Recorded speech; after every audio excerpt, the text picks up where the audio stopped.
All right, good evening, everyone. Welcome to tonight's City Council regular meeting for Monday, July 6th. We have two agenda items for us tonight. First is Director of Finance Kevin Engels here to present the May General Fund monthly update. Good evening, Kevin.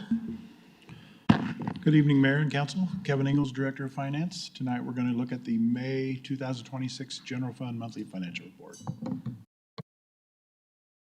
Start out looking at revenues.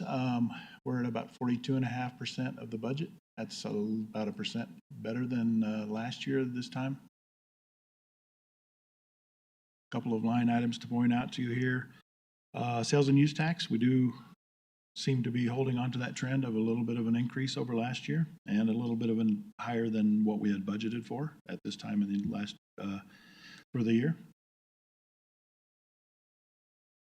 Property tax, it looks like we're down a little bit, but that's a timing difference. We've already received the May payment, which comes in June, and when we're back here in, I think, 3 weeks to show you the June report, you'll see that we're up a little bit on property tax for the year.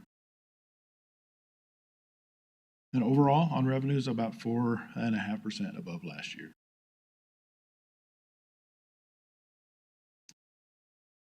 On expenditures, we're a little bit below budget, tracking there, about 30, just under 40%, compared to 42% last year. About a 1.5% decrease over year-to-date expenditures last year.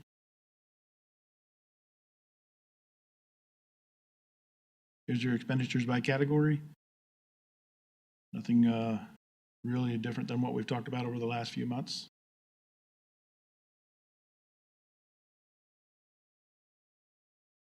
Combining revenues and expenditures, you'll see that for 2026, we're at about a $1.2 million surplus. That's compared to about a $500,000 deficit this time last year.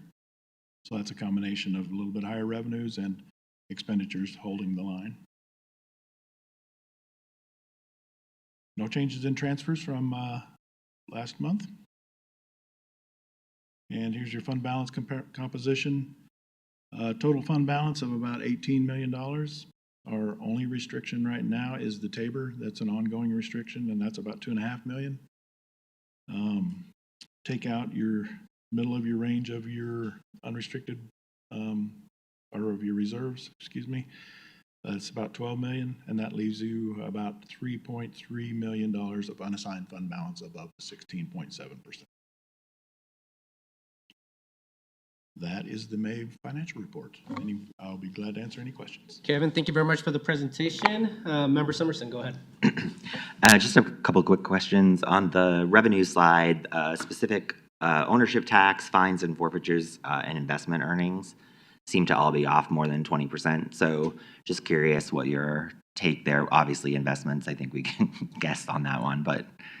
Yeah, no, great. Thank you for that question. On the specific ownership tax, vehicle tax, if you recall, early in the year last year, the federal government implemented some measures for American-made vehicles, and so a lot of people did buy vehicles early in the year last year. This year is a more normal year for that line item. Investment earnings,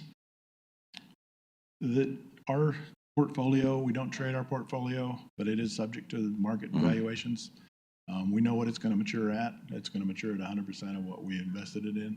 But from on a monthly basis, it can fluctuate. And interest rates did rise a little bit over the last month or month and a half. And when interest rates rise, our current market value of our investment portfolio goes down a little bit. So you'll see that jump around as if interest rates move back and forth a little bit. Fines and forfeitures, I'm not sure on that one. I'll have to ask court and see if there's a trend there. Okay, which might be positive in that for those not paying fines and forfeitures. My other quick question, just I think maybe some clarity for myself and others who might be watching, is the sales and use tax. I know those are combined. Often one can rise and one can fall, so we're seeing, as you said, an increase in that line that is favorable. And just curious, if it's attributable to one or the other. I can ask another question at another point about why they're combined and the process for allocating use tax dollars, but just curious about that as you shared the favorable. Yeah, thank you. No, that's another great question. Sales and use tax, well, first they're combined because they're the same rate, and when businesses buy equipment, if they don't pay a sales tax on it when they purchase it, then they owe use tax to at a later point. So they're really hard to separate and not confuse the matter for businesses. Most of the increase is in sales tax and not use tax for the year. So some of that is inflation. As prices go up, we get a little bit more sales tax from collections. But most of it is just a little bit stronger economy than we had last year. Okay. Are we seeing any indication that use taxes are going down as people consider development, et cetera? They're not really down. They're more flat. Okay. They're not attributing much to the increase. Great. Thank you. All right, any further questions from members of council? Member Pring. Thank you. Thank you for the presentation and the update. I just have a really quick question about the chart on year-to-date sales and use tax collections by area. And within there, there's information about businesses closing and opening. Is it possible that maybe twice a year, at minimum once a year, we could get a list of businesses opening and closing kind of by category? So, and maybe that's in concert with community development. I don't know who we would get that information from, but just as we're having conversations about what we want to attract to Englewood, et cetera, so that council is a little more informed on what types of businesses are attractive, in Englewood right now and what might be leaving so that we could look at the why if needed. So in our annual report, we do report top 10 business categories. Would that be what you're looking for? Yeah, something like that. Open and closed for that? Okay. Sure. Yeah, we can certainly do that. Thank you. All right, any further questions from council? Kevin, thank you very much for the presentation. Thank you. All right, moving on to the second agenda item, we have our Deputy City Attorney Victoria McDermott here to provide the draft of the ADA transition plan.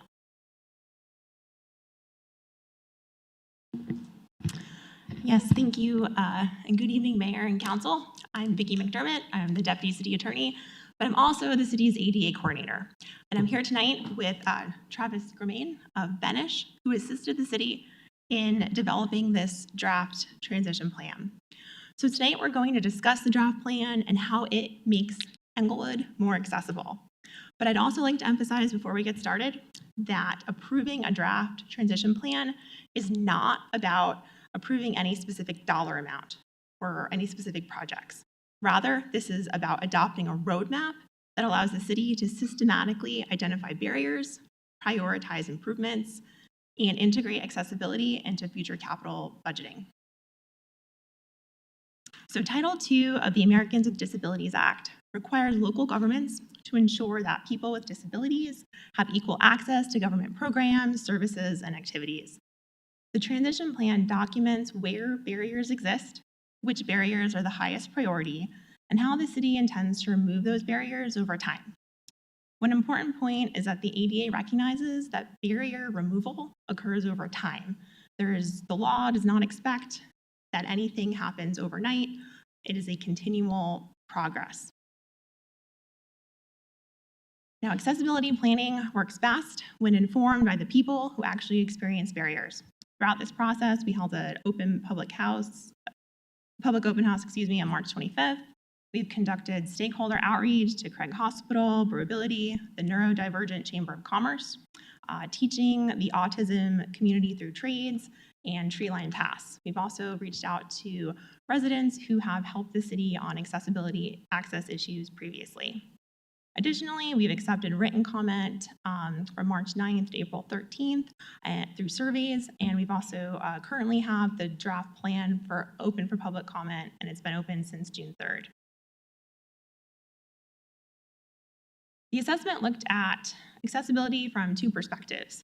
One, program accessibility, and then two, physical accessibility. So program accessibility, that examines how the city delivers our services, our policies, communications, accommodations, staff training, and procedures. Now, physical accessibility, that evaluates the built environment. So that would be city facilities, sidewalks, curb ramps, pedestrian crossings, parks, trails, and open space. Now, looking at both components gives the city a comprehensive understanding of accessibility. The scale of this assessment was significant. We evaluated approximately 50 public-facing facilities, over 3,000 curb ramps, 197 miles of sidewalks, 15 parks, and more than 20 miles of trails. This is one of the first times that all of these assets have been inventoried into a single accessibility database. That inventory itself becomes a valuable management tool as improvements are made over time. So this slide contains a summary of the major findings for our right-of-way assessment. So that's curb ramps, sidewalks, things along those lines. So approximately 5% of curb ramps met the current public right-of-way accessibility guidelines. About 25% of pedestrian push buttons were fully compliant with those standards. And then the sidewalk system, we've identified deficiencies, particularly with width and cross slope. Now, these numbers require some context. Under the current federal standards, if one measurement, even a relatively minor one, is outside the technical tolerance, the entire asset is categorized as non-compliant. So these percentages do not mean that 95% of our curb ramps are unusable.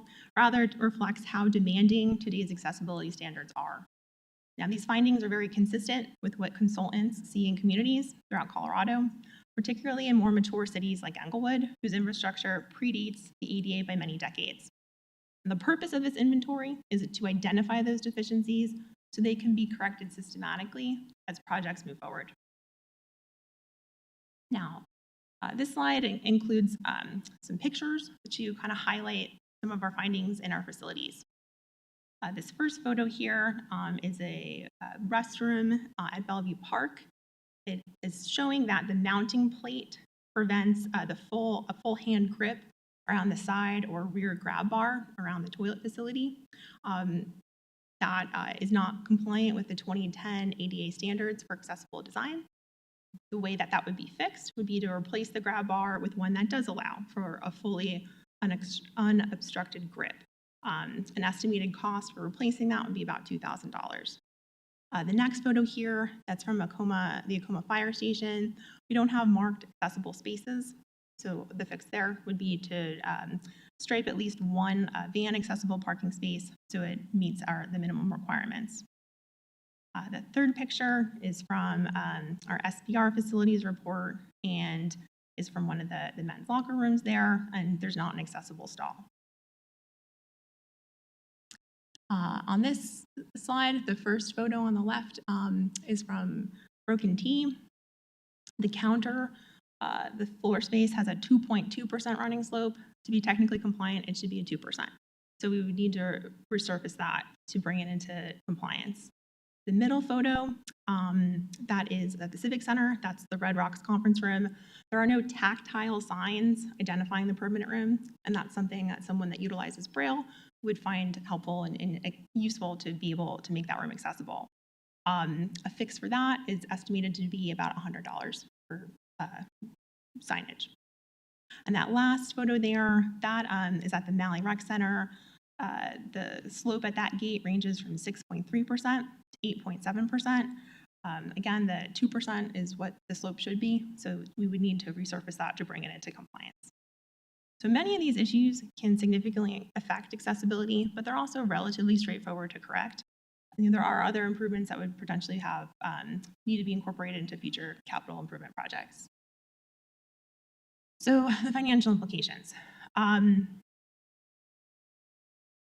For the facilities, so we have low, high, medium, different categories because not every deficiency carries the same level of importance. The plan prioritizes improvements based upon safety, access to government services, legal risk, and the severity of the barrier. So something that might be a higher priority item would be an inaccessible entrance, an inaccessible route, or excessive slopes. Now, prioritizing work based on these different categories helps us to focus our resources so they have the greatest impact. And as you can see from the facilities costs, we have about $1.14 million in the higher priority improvements, $707,000 in medium priority, and then approximately $52,000 in lower priority work. There's also approximately $128,000 in quick fix items. So these are relative, that would be like a more inexpensive improvement that can be completed through maintenance activities rather than a major construction project. And again, the purpose of these estimates is to assist in future budgeting. It's not to specifically be appropriating those funds. Now, the right-of-way implementation costs, that would be the largest investment. There's approximately $21.6 million improvements needed for curb ramps, $155 million for sidewalks, and $1.9 million for pedestrian push buttons. Now, again, those numbers represent a theoretical cost for bringing every identified asset into full compliance. It's not an immediate obligation. And again, most communities address these improvements over many years of incorporating accessibility upgrades into scheduled street reconstruction, utility projects, redevelopment, when there's grant opportunities available, and then annual capital improvement projects. This transition plan allows us to prioritize that work instead of reacting. So what does an implementation strategy look like? We will be seeking council approval to adopt the draft transition plan on July 20th. That would include ongoing public engagement, finalizing our inventories, having an annual reporting back to council on where we are, implementing staff training, integrating AD reviews into our capital planning projects, and tracking our completed improvements. Because again, this is a living document, not something that is intended to be static over time. One of the biggest benefits of adopting this plan is that accessibility becomes part of a normal city operations rather than separate initiatives. So every sidewalk replacement, building renovation, or park improvement becomes then this opportunity to remove barriers. So with that, I'm happy to answer any questions that you may have. Thank you very much, Deputy City Attorney, for the presentation. Any questions for members of council? Go ahead, Member Russell. So is this the first time we've done one of these assessments? This is the first time we've done such a comprehensive assessment. What the city has been doing ongoing is, as there are improvement projects, we have been doing upgrades to make sure we are being ADA compliant and compliant with other building codes. But yes, this is the first time we've done such a comprehensive assessment. Okay, and then one other question about the ADA ramps, like the 21.6 million, is that to replace all of them or the current ones that need to be addressed? I believe the current ones that need to be addressed. So not all of them, just the ones that we've identified the deficiencies. Okay, because it seems like for a few years in a row, some of the same ramps were replaced every year. And I don't know if that was because we weren't keeping track, or I kind of feel like if when we replace it, we do it right, that even if they change the laws, we need to get through everything before we go back and do ones we've already done. Does that comply with the law? So as far, I'd have to go and look and to see exactly, I guess, when certain ramps would have been reconstructed to see if what those issues were. So the guidelines we've been following are, it's called PRORAG. It's the Public Right-of-Way Accessibility Guidelines. That's like the gold standard that has been implemented or just recently implemented in 2024 by the Department of Transportation. So to your point, one, yes, we should be making sure that we are following best practices, but some of that has changed out under us within the last 2 years. Okay, thank you. I appreciate that. Deputy City Attorney, that was going to be my question, was whether or not are the standards changing from year to year, just to the point that Member Russell's been making about the curb ramps. We've been replacing those, and I'm just kind of curious, those that we've replaced maybe over the last 5 years, are they now deficient because the standards changed? Potentially. Kind of curious about. I'm going to defer to our consultant here, so Sure. Thank you. Thank you, Mayor and Council. Travis Greiman with Benish. So Curb ramp standards have not changed dramatically in the last 30 or 40 years. So starting in 1990, when the original law was adopted, the curb ramp standards have essentially remained the same with minor modifications. The last big update was in 2010 to the official ADAG law, and since then, not much has changed. So as you install new ramps, if they are compliant to the standard at the time, they can remain in place even if the standard changes over time. Okay. But we don't expect that really to change with the newest PRO Act that's being introduced and considered by the federal government at this point. So if they were compliant in 2010, potentially we can still say that they're compliant in 2026. Did I understand that correctly, or? Potentially. So if they were installed and compliant according to the 2010 standard, if they did not, if there are no new deficiencies found at the time of assessment, then yes, it can stay in place. Over time, things deteriorate, you get trip hazards. That has to be addressed. Yeah, that does make sense. I'm just kind of curious if maybe when they were, it'd be more of a question that staff would have to look into whether or not they were implemented correctly when we did, when that work was done, and whether or not there was any kind of, whether or not we can, not necessarily like a warranty, but I'm just kind of curious if we can go back to the contractor that did it, just depending on how recent it is. So I guess that's more my point, but that's good to understand. Thank you very much. Travis, what was your last name? It's Greiman, Greiman. Thank you so much. I think, was it over here? Member Bethel and then Member Summerson. So, fantastic proposal. Thank you for putting this all together. One of my questions, this is a lot of work. Do we have any estimates on if we were to adopt this proposal in its entirety? How much or how long could we expect to be working on all of our deficiencies? I would expect that implementation would take several years. I mean, certainly we want to make sure we have the financial resources to be able to go about those capital improvement projects. From a staffing perspective, I don't think there's an issue there. Again, this is a citywide effort, so it's not just the efforts of me and the city attorney's office. It's public works and community development, utilities, like all of us on the same page for capital improvement projects. Thank you. And as a follow-up, as we budget for these and we're putting together our proposals, I'm assuming that we're taking into consideration how the cost of these improvements will increase over, the multiple years it would take to implement this project. So I believe yes. I think the estimates, though, are based on current construction prices. Okay. Thank you. Member Summerson. A couple quick questions.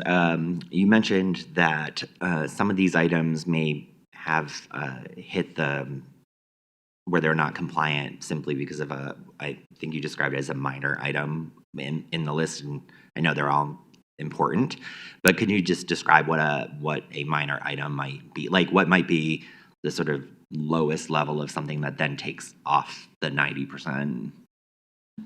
Yes, sure. And again, I don't mean to minimize the deficiencies, and I appreciate that you recognize that. I guess when we're saying minor, we're talking about deficiencies that have a lower cost and are essentially more like those low-hanging fruit. I mean, certainly the tactile signs are very important for accessibility, but have a lower cost of about $100. Okay. Thank you. Also, thank you for this presentation undergoing the study. I think it's really important that there's a standard of living here in Englewood for folks who need these things, and so whatever we can do to adopt this plan and prioritize those changes in existing projects, ongoing projects, or let's create projects to get these done. So thank you. One more observation, and I don't want to distract from the importance of this project, but I have noticed that with a lot of our ADA accessible sidewalks and ramps in the city, most frequently the barrier to their use is put in place by residents that might put up a sign or put up some kind of debris on their sidewalk. Is there any possibility that as we adopt these new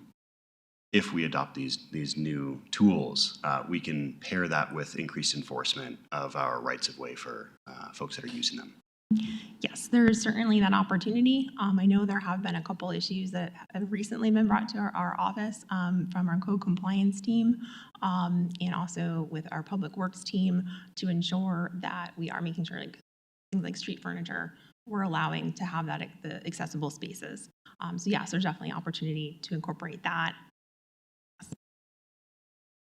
Thank you. Member Prang. Thank you. I too appreciate all of the work that has been done on this study. I'm a little curious on some of the financials that are in the presentation. I don't see anything here that represents programmatic accessibility. Is that something that we're looking at price tags for? Is that something that we're needing to spend more time on to assess how accessible our programs are to be able to put price tags on? So for part of that question, I am going to defer to Travis on that as well. So what we did in this undertaking is we did interviews with all the departments to go through what different programs and services we're offering to ensure that if we did have like an accommodation request from someone that wanted to participate in a parks activity, what the process was, what are we doing to respond to those kinds of requests. So in part, some of that is going to be case by case and is more focused, or at least is in part focused on ensuring that we just have the process in place so that we can address those issues as they arise.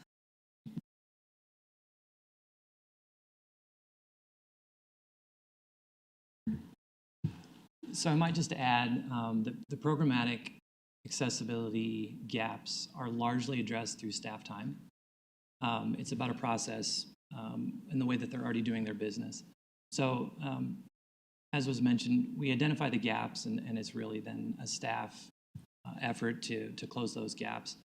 It's very unique to each department because they'll have individual and unique services that they're providing to the public.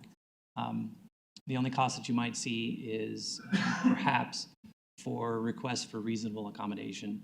So a certain service or program that someone wants to participate in and they can't, there may be some costs associated with that. You can think about it like your council meetings. If someone wanted to participate and they needed sign language, you would pay for a translator.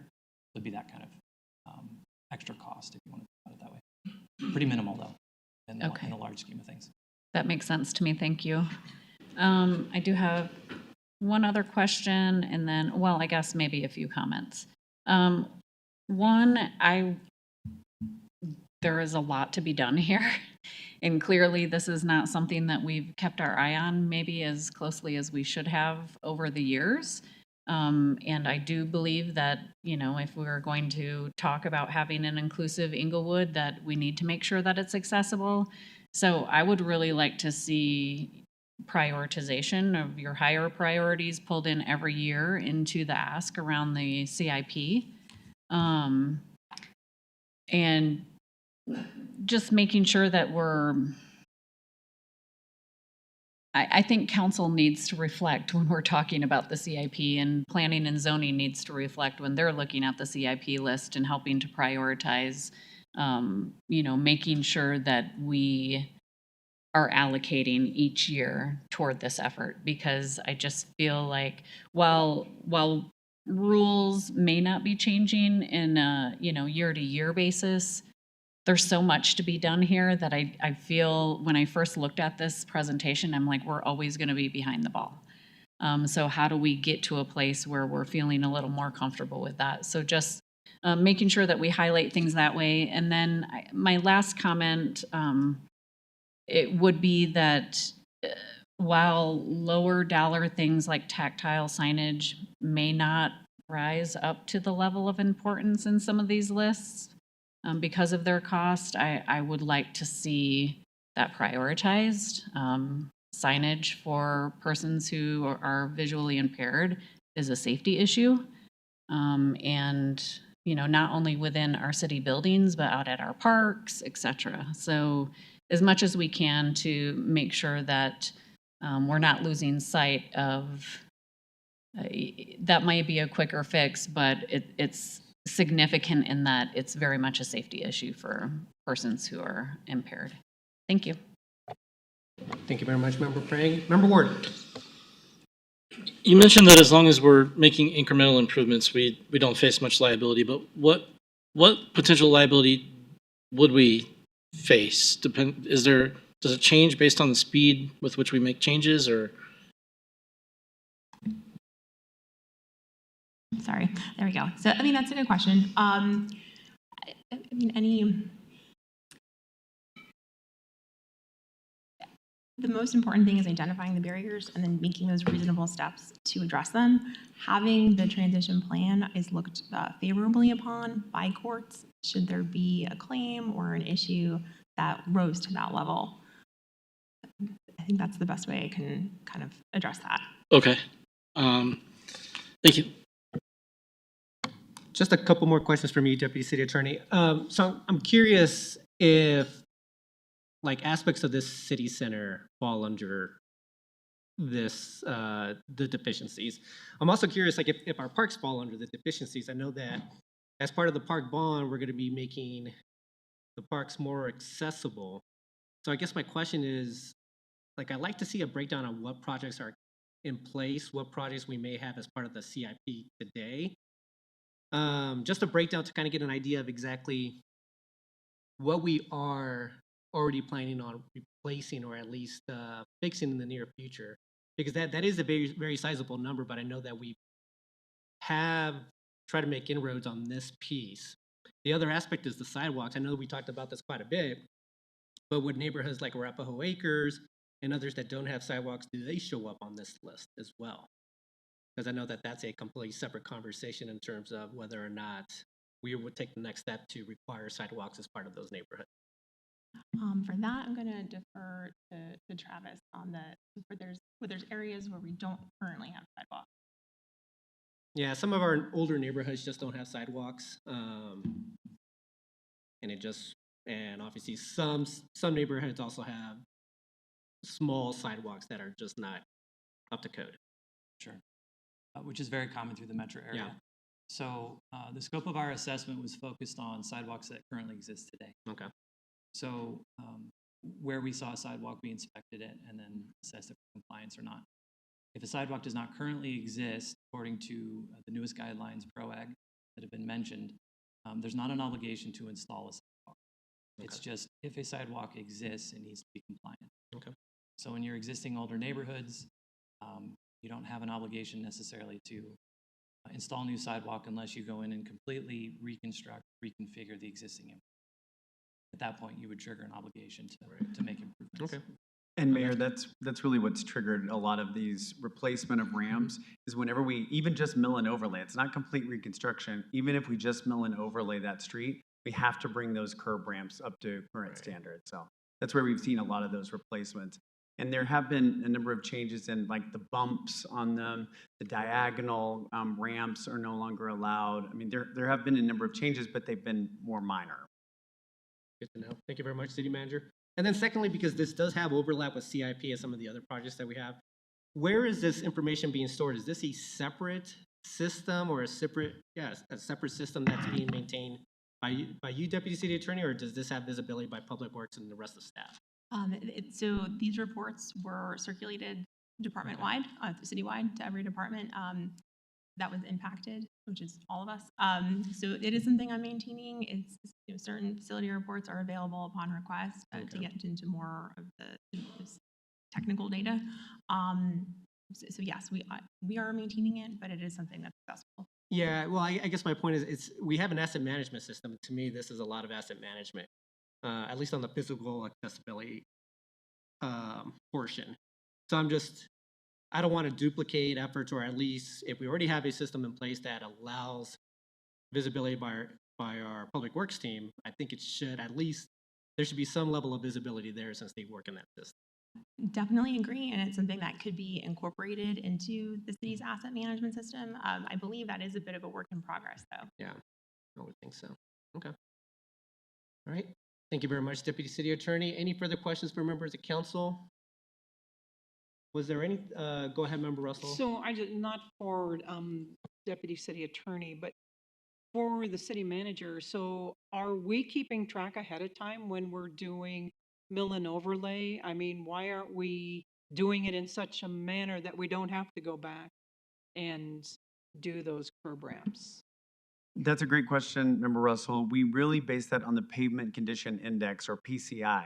So when a pavement gets to a certain age or a certain condition, whether it's longitudinal cracking or potholes or failures of the base, road base, that's when we prioritize that. So we're not necessarily looking at the curb ramps on that. We're looking at the Pavement Condition Index. But to your point, it's maybe something that we should put in the criteria for those as well. Well, and I think because we've worked for the last few years getting the water department and Public Works to coordinate together, I think maybe this is another thing that we probably should coordinate on. Exactly. Thank you. Deputy City Attorney, is there any further direction that you're looking to get from council tonight? No, I appreciate the feedback so far. I guess in terms of reporting, it sounds annual reporting on our improvement. Is that something that council would like to see, or what kind of frequency? Well, annual reporting, then definitely to the point that member praying, like this should be something that should be seen as part of our CIP, potentially like another field within that spreadsheet that basically says this goes towards the ADA transition plan, or this project is specific to the ADA transition plan. Something that so we have visibility to further prioritize it potentially. Okay, that helped me. Thank you. All right. Any disagreement by members of council on that? Or go ahead, member Russell. I just have one thing that we need to keep in mind, and that is all of these things that are going to be set in motion. Are we going to be able to do any of the long-term capital projects that will come up? Because it's looking to me like we keep adding things in, and there will be no extra money to do other capital projects like we've been doing the last 4 or 5 years. Yeah, no, it's a good point. It'd be similar to what we experienced last year with limited funds for the CIP. They were going to be seeing that over the next couple of years, where we are going to have to prioritize and just dig deep to make sure that we are identifying the most important projects at that point. But to your larger point, we have to look down the line as well, 2 or 3, 4 or 5 years down the road, for some of the bigger projects that may require additional funding. Right, because if we don't do that, same thing's going to happen with the city that happened with the water. Right. With the water department. Yeah, Okay. the drainage. Correct. Right. Storm drainage. Storm drainage, yes. Yeah. Thank you. Thank you, Member Russell. I see no further questions. Deputy City Attorney, thank you very much. Mr. Grayman, I believe I may have pronounced that incorrectly, but thank you very much for your time tonight. With that, council, we're going to take a 20-minute break. We will re-adjourn at 7 o'clock. Thank you.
All right, members of council, members of the public, we are now back. I call this meeting to order. If you're able to do so, please stand for the Pledge of Allegiance.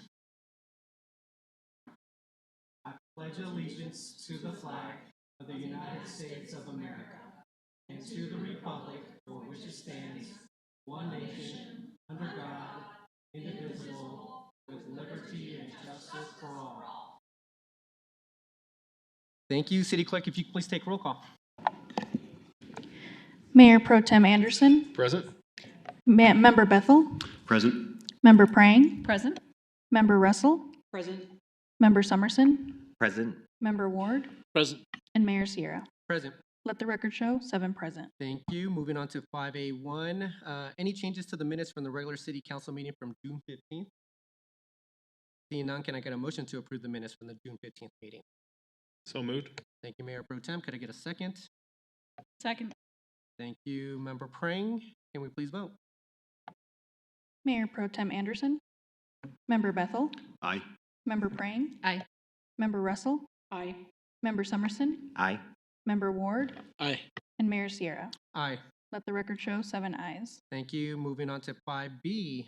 Any changes to the minutes from the special city council meeting from July 1st? Seeing none, can I get a motion to approve the minutes from the July 1st meeting? Move to approve the minutes from July 1st. Thank you, Member Russell. Could I get a second? Second. Thank you, Member Summerson. Can we please vote? Mayor Pro Tem Anderson. Aye. Member Bethel. Aye. Member Prang. Aye. Member Russell. Aye. Member Summerson. Aye. Member Ward. Aye.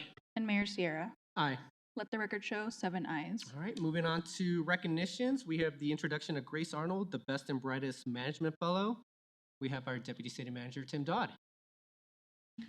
Great, thank you, Mayor. So as you probably remember as a council, a few months ago, you approved a supplemental budget. Thank you for doing so, as well as an agreement with the state of Colorado, Department of Local Affairs, or DOLA, for the Best and Brightest program. So this is a program, I think it's the first time, at least first time in recent memory, Englewood's participated, but it matches the quote-unquote Best and Brightest public policy, administration, and political science graduate students in the state who are attending one of 4 public colleges.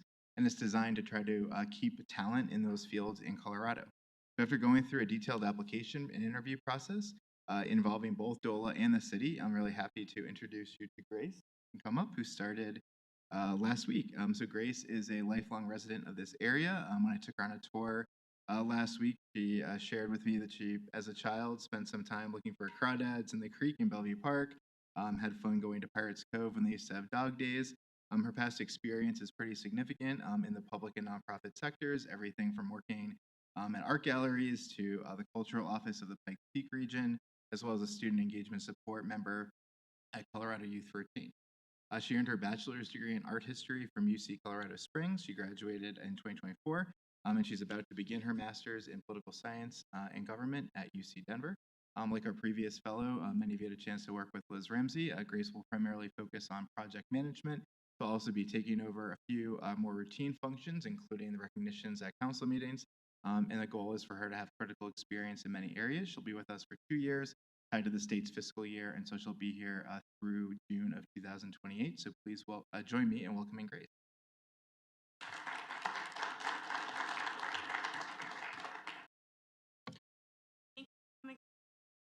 Grace, it's great to have you. We're looking forward to the work that you do here with the city manager's office and looking forward to the work that you bring to the city of Englewood. So congratulations, and look forward to working with you here in the near future. Thank you. Thank you so much, Grace. There is no appointments, communications, and proclamations tonight. We're moving on to recognition of public comment. This is an opportunity to address City Council. There is an expectation that the presentation will be conducted in a respectful manner. Council may ask questions for clarification, but there will not be any dialogue, and please limit your presentation to 3 minutes. Englewood residents must provide your address or your cross streets. Non-Englewood residents just must provide the name of your city. If you have addressed council in the last 90 days, we will move you to the bottom of the list. Written materials may be submitted to the city clerk in advance of or at the meeting, and AV materials must be submitted to the city clerk by 5 p.m. on the Friday prior to the meeting. We have about 10 speakers here tonight, so we're going to start off at the top of the list. We have Mr. Brown, an Englewood resident of District 2.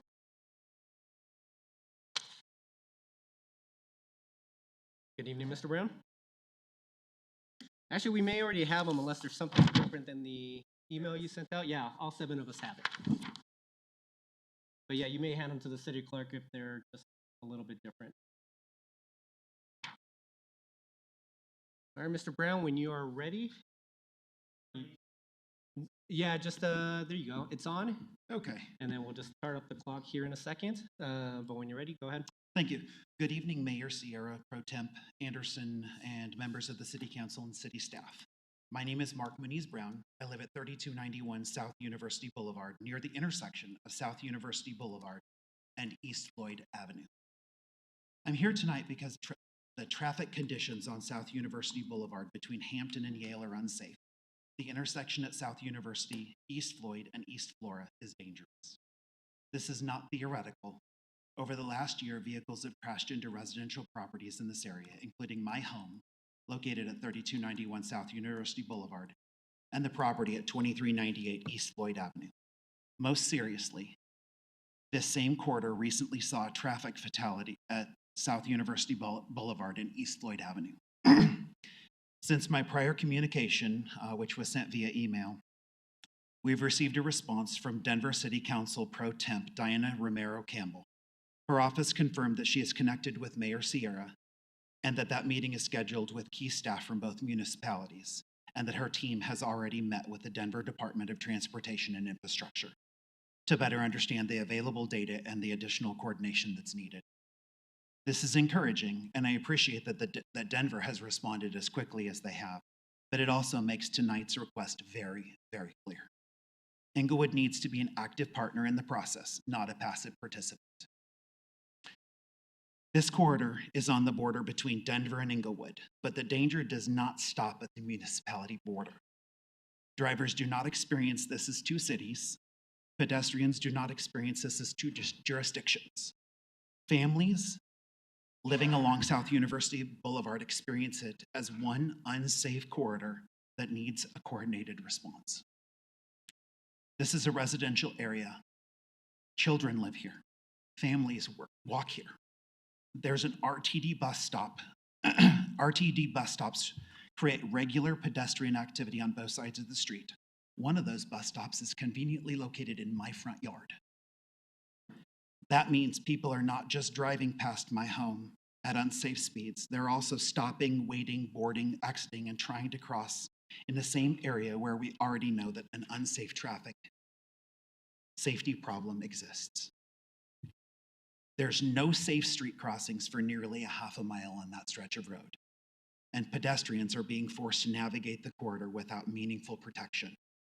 I'm asking that the City of Englewood take specific action. First, please fully participate in the upcoming coordination meeting with Denver and identify who from Englewood is responsible for this issue moving forward. Second, please initiate or request a traffic study for South University Boulevard between Hampton Mr. Brown, and your 3 minutes are up. Thank you very much for your time tonight. Any questions for members of council? Mr. Brown, just a question for you. The steps that you wanted us to take, is that part of the handout that you provided as well to the city clerk? Actually, click it one more time. You turned it off. Go ahead. It's a completion of the speech and a takeaway sheet. Okay, perfect. So we'll get the information that you were looking to cover at the end there. Thank you very much, Mr. Brown. Thank you for your time. Up next is Rebecca Kramer, a District 2 resident.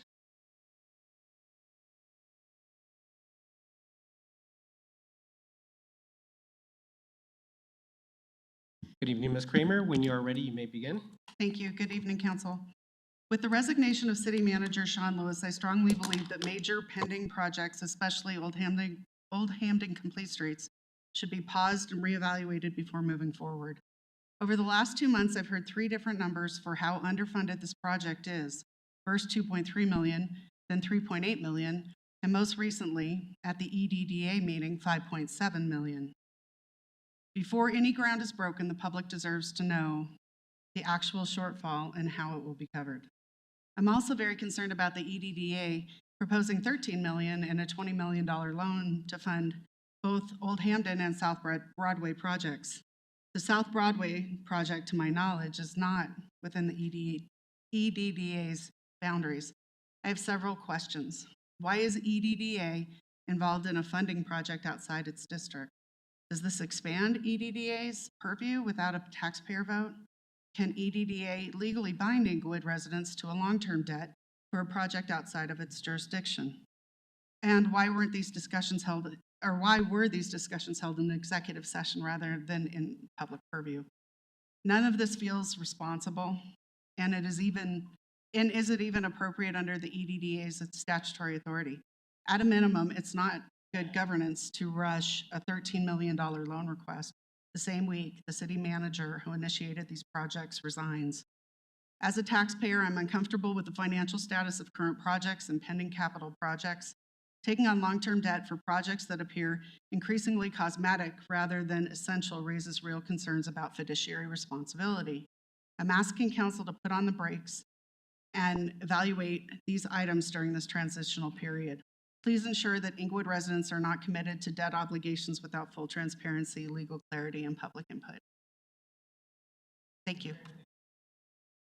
Ms. Kramer, thank you very much for your time. Any questions from members of council? Seeing none, thank you for coming tonight, Ms. Kramer. Up next is Brenda Hupka, a District 3 resident. I have a handout here.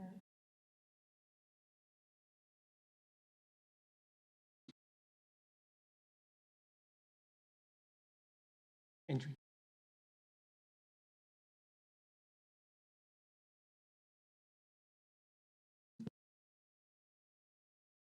All right. Good evening, Ms. Hupka. Actually, I could just pass them down.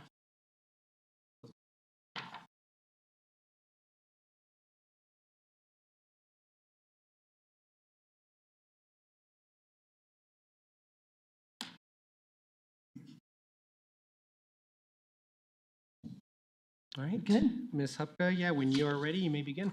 Yes, good evening, council members. I want to talk to you about what's been happening on my block since about 2020 and why Englewood needs to rethink how we handle long-term vacancy after demolition. On the Galapago side of my block, every home but one has been scraped, beginning since about 10 years ago. One of those lots has now sat vacant for 5 years. When lots sit empty that long, they turn into neighborhood blight. They collect mattresses, dumped furniture, weeds, trash, windblown debris. And I've opened many tickets with Englefix over the years. And the same thing is happening on the 3600 block of South Galapago. The owners bought it in December 2021 for $2.5 million, demolished the building, got PUD approval for condos, and they've never built anything. According to the assessor, it's now classified as vacant land with a 2025 appraised value of $2.65 million. Here's the part most people don't realize. Investors make money by leaving this land vacant. Federal tax rules let them depreciate the building they demolished and then claim the remaining building value as a loss deduction. For 3600 Galapago, that demolition loss has likely alone created over about $500,000 in tax savings. And because the land keeps appreciating, they continue to benefit financially while doing nothing. If you look at the 5-year period since purchase, the owners have likely written off between $520,000 and $550,000. That's before considering the land appreciation. So from an investor's perspective, vacancy isn't a burden, it's profitable. I also want to address a misconception. It does not take 3 to 5 years to build in Englewood. Our building department does not cause delays. I've watched multiple duplexes go up on my block, and each one takes about 3 months from foundation to finish. When a project stalls for years, it's not because of the Englewood Building Department. It's because waiting is more profitable for the investor than building. So when Englewood gives investors years to build after a scrape, or a fire, or a flood, or a demo, we're not helping development, we're helping vacancy. The incentives already push investors to sit on land. Extending timelines only makes the problem worse. And vacant lots don't help neighborhoods. They don't help walkability. They don't help our handicapped sidewalks. Investors will build when the financial conditions favor them or wait until it is more profitable. So if Englewood needs to find a way to disincentivize long-term vacancy, especially after demo. Other cities do this with vacancy fees, escalated timelines, requirements tied to PUD approvals. We can choose whatever fits in Englewood, but neighborhoods like mine pay the price. Thank you. Any questions? Ms. Hupka, thank you very much for your time. Any questions for members of council? Actually, just a quick question, just because you're stating commercial line here, I know that this is a PUD. Do the same rules apply for a PUD or something that's been gone through the PUD process to become residential? Does it still have the same tax benefits? Do you know? Yes, it does. It does. Okay. It's not really, and a resident can do the same. Let's say I took my ADU and I made it a rental, and then I never rented it out. I won't make as much money, but I can take that tax Right. write-off. Got it. Ms. Hupka, thank you very much. I don't see any further questions from council. Thank you for your time tonight. Up next is Mike Jones, a District 3 resident.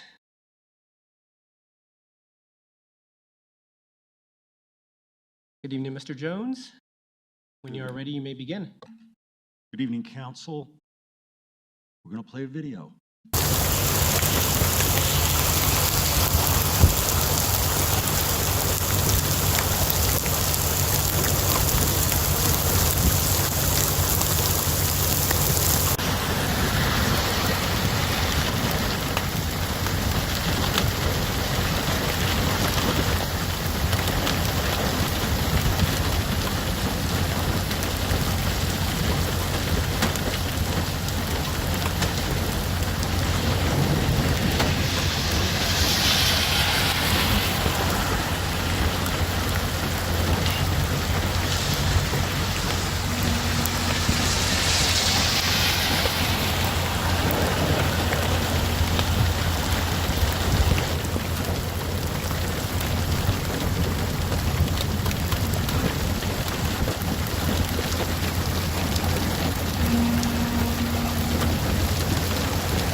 So I think it's pretty obvious that there's a serious problem with what's going on with South Motherwell. I'm not going to say there was no engineering performed, but I will say, and I think anyone with common sense would surmise that it's pretty poor engineering. This can be a problem in the winter, not just spring. Mr. Jones, thank you very much for your time tonight. Any questions for members of council? Actually, Mr. Jones, when was that video taken? About 3 weeks ago. Last time we had rain, basically, so, okay. You don't have an exact date, but just wanted to get that information. Yeah, I could get you the date. No worries. Okay. I don't, one other question. Go ahead, Member Bethel. The date of the rain event would help us just know the volume of rain and what time frame that storm happened so that we can see the actual drainage of the area. If you could email it to us, that'd be great. And that's not a problem to provide you, but engineering for downfalls should take into consideration any rainstorm. I see what you're saying. Thank you. All right, I see no further questions, Mr. Jones. Thank you very much for your time tonight. Up next is Mr. Justin Gwynn, living outside of Englewood. Good evening, Mr. Gwynn. When you are ready, you may begin. Actually, one more time. Looks like we turned it off. There you go. How about now? You're good. All right. Good evening, Mayor, Council. As Mayor Sierra mentioned, I'm in Denver, not Englewood, 50 feet outside of Englewood. Here tonight to talk about traffic safety on South University Boulevard. Specifically, I'd like to echo Mr. Muniz-Brown's comments from earlier. We're both impacted by this issue as the community at large. And really, we spoke prior to this meeting, excuse me, and I want to first commend you, Mayor, for taking action immediately after the incident that occurred a few weeks ago. I know that there's been communication between your office and Denver City Council, and I really do appreciate that. So thank you for moving the process forward. I would like to make a couple specific points about the traffic on South University Boulevard. We're here tonight, and the kind of call to action has largely been because there was a fatality on the road. It was a motorcyclist driving, as I understand it, maybe in excess of 80 miles an hour, weaving between cars, which certainly is a very severe case, kind of an extreme case. But I want to be really clear and emphatic about the fact that that is symptomatic of a problem that exists every day. And while that is the most severe and the most tragic possible outcome, it's not an isolated incident. It's not an aberration. Traffic regularly moves at highway speeds or greater on that road. They come off of Hampton. There's one stoplight, and if they hit it green, it's off to the races as they head north.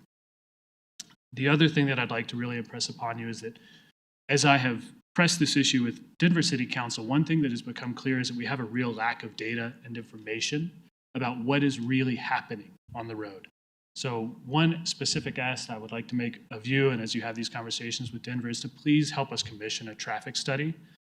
I have tried to do this as a private citizen. I've been told that without a specific infrastructure project that it won't happen, but I'm asking you to help try to move that forward because we need that data, and I think with it, we will see very clearly exactly the severity of the issue. And really, I just want to emphasize that, I don't want to be hyperbolic, but there's a lot of kids between the Englewood and the Denver side. They cross that street. As Mr. Muniz-Brown pointed out, there's 2 bus stops on either side with no way to cross safely. There's 3 roads that come into University Boulevard there without any traffic controls, people trying to make opposing turns in opposing directions. And it's a very real and very severe hazard. And I hate that it had to be such a tragic incident to bring us here and to this point. But I'm just asking for your attention. I recognize that the fact that we sit between 2 cities is going to make this a challenging project to action, but I just really want to put it in front of you. I wanted to be here and make my voice heard. So thank you for the time and thank you for the work you've done so far. Mr. Gwynn, thank you very much for your time tonight. Any questions from members of council? Seeing none, thank you very much for your time tonight. Good night. Up next is Crystal Willis from outside Englewood. Good evening, Ms. Willis. It looks like your mic is on, so when you are ready, you may begin. Hi. Crystal Willis, former Englewood resident, but now I live in Denver. First off, thank you for your time. I appreciate the opportunity to speak with you. As a former resident, I fell in love with Englewood, and my daughter has been in the school system here her entire childhood. She's gone to Maddox and Charles Hay and is now set up to go to the middle school. And a few weeks ago, I started going and playing racquetball at the rec center with my sister, who's a teacher here for an Englewood school. And it surprised me that teachers do not have a discount. So we have discounts for Englewood residents and for seniors, which great, both of those. However, our teachers, all school staff work just so hard. Everyone, the admin, the teachers, paras. So I'd like to request that the council maybe discuss with the budget or whomever you need to about some sort of incentive for teachers and other school district staff to be able to attend the rec center at some sort of a discount. Their mental and physical health mean just as much, if not more than, anyone's. They're taking care of our kiddos, right? So I think it's just so important that we think about them in this just extra special manner. And if it could be taken care of this summer, it could be a nice little treat for them back to school. And also here's, a thank you in that regard. And I have spoken with some staff and teachers that I know, and they've said that they would definitely use it, whether it would be, passes, even once a week, for the year or something like that, or a discount to classes, just anything to show our appreciation. Sounds like it would be very much appreciated by everyone, including admin, the cooks, everybody, in my opinion, personally. But so that's all I'm bringing to the table, is just a request to help our school district feel a little extra love in the upcoming school year and hopefully in the future. Ms. Willis, thank you very much for your time. Any questions from members of council? I don't see none. Ms. Willis will provide a response here at the end of all the speakers, but thank you very much for bringing this to our attention. Up next page. We have Mr. Chris Dewis, a District 3 resident.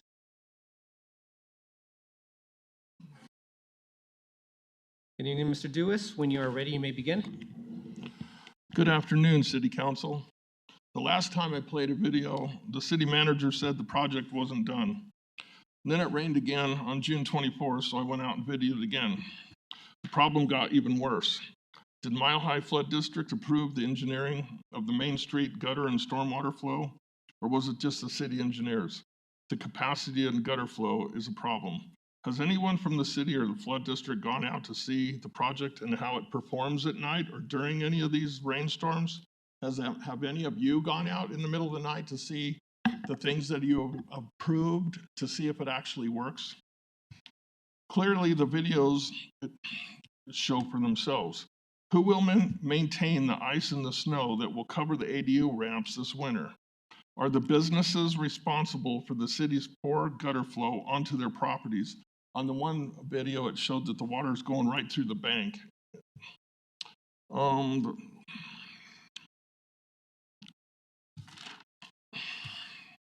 I hope you were listening to Mr. Brown tonight. The city's high density is responsible for the high density of the traffic that's going through Englewood nowadays. It's never been like this until you approved all these apartments. The bus stops are already causing traffic issues. I stopped and took pictures of some tonight where you could see the tire tracks going right up into where the trees are going to be growing. So this last video was filmed on June 24th to answer Jack's question. It's happened twice before. The people are concerned about traffic. Be prepared for the lawsuits from the disability community. I'll let you have this time to ask me questions. Mr. Dewis, thank you very much for your time tonight. Any questions for members of council?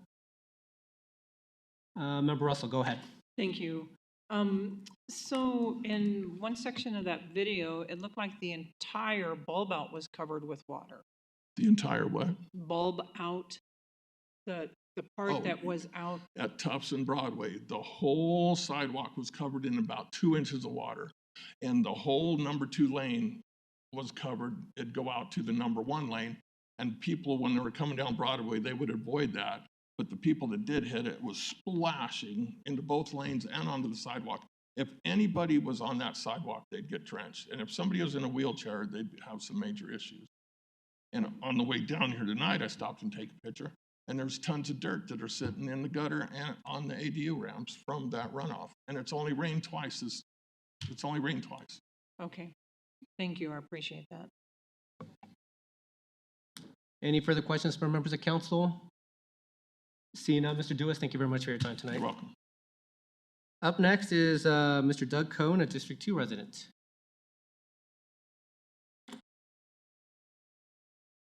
Good evening, Mr. Cohn. When you are ready, you may begin. Good evening. I want to say thank you to Sean Lewis.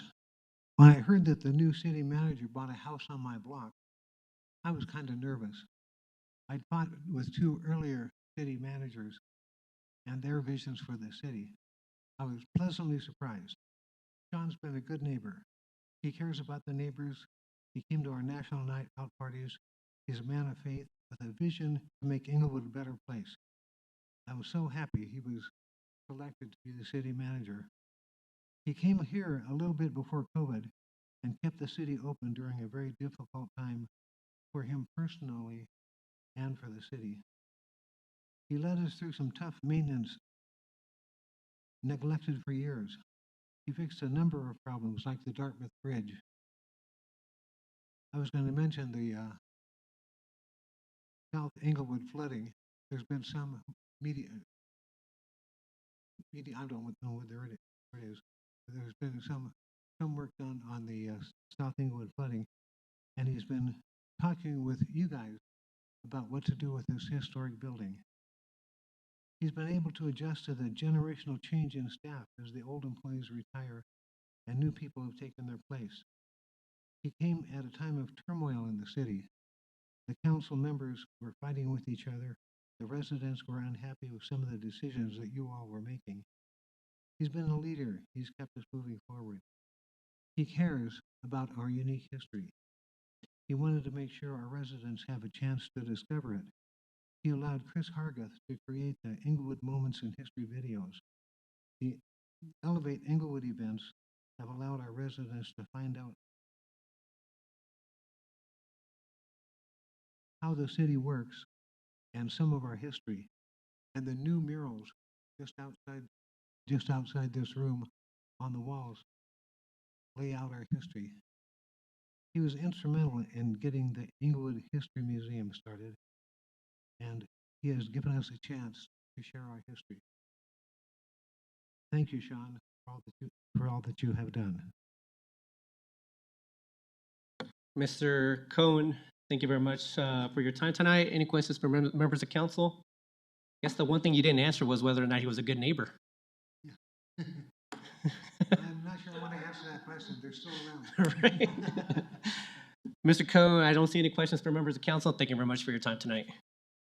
Up next is Regan Benson from outside Englewood.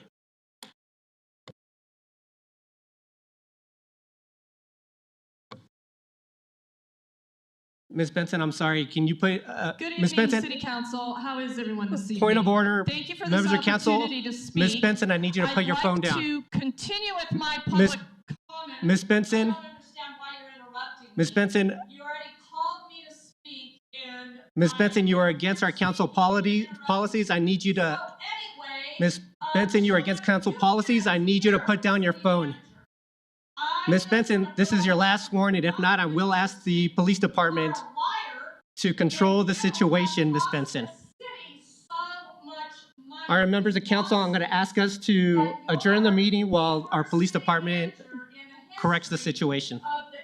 Thank you, everyone.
All right, members of the public, we are now back. Apologies for that.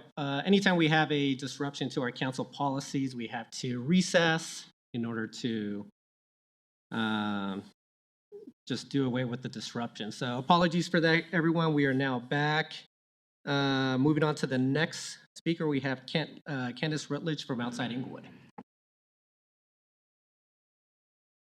Is Miss Rutledge still here, or don't see her? All right, we'll move on to the next name. We have Jamie, and apologies, Jamie, I can't read the last name, but you're a District 1 resident.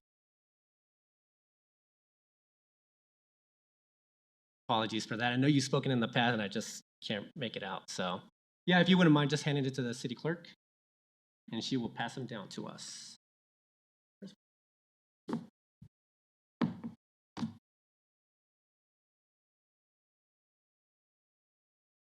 All right, when you are ready, you may begin. Oh, actually, yeah. Yeah. Apologies for that, so. Do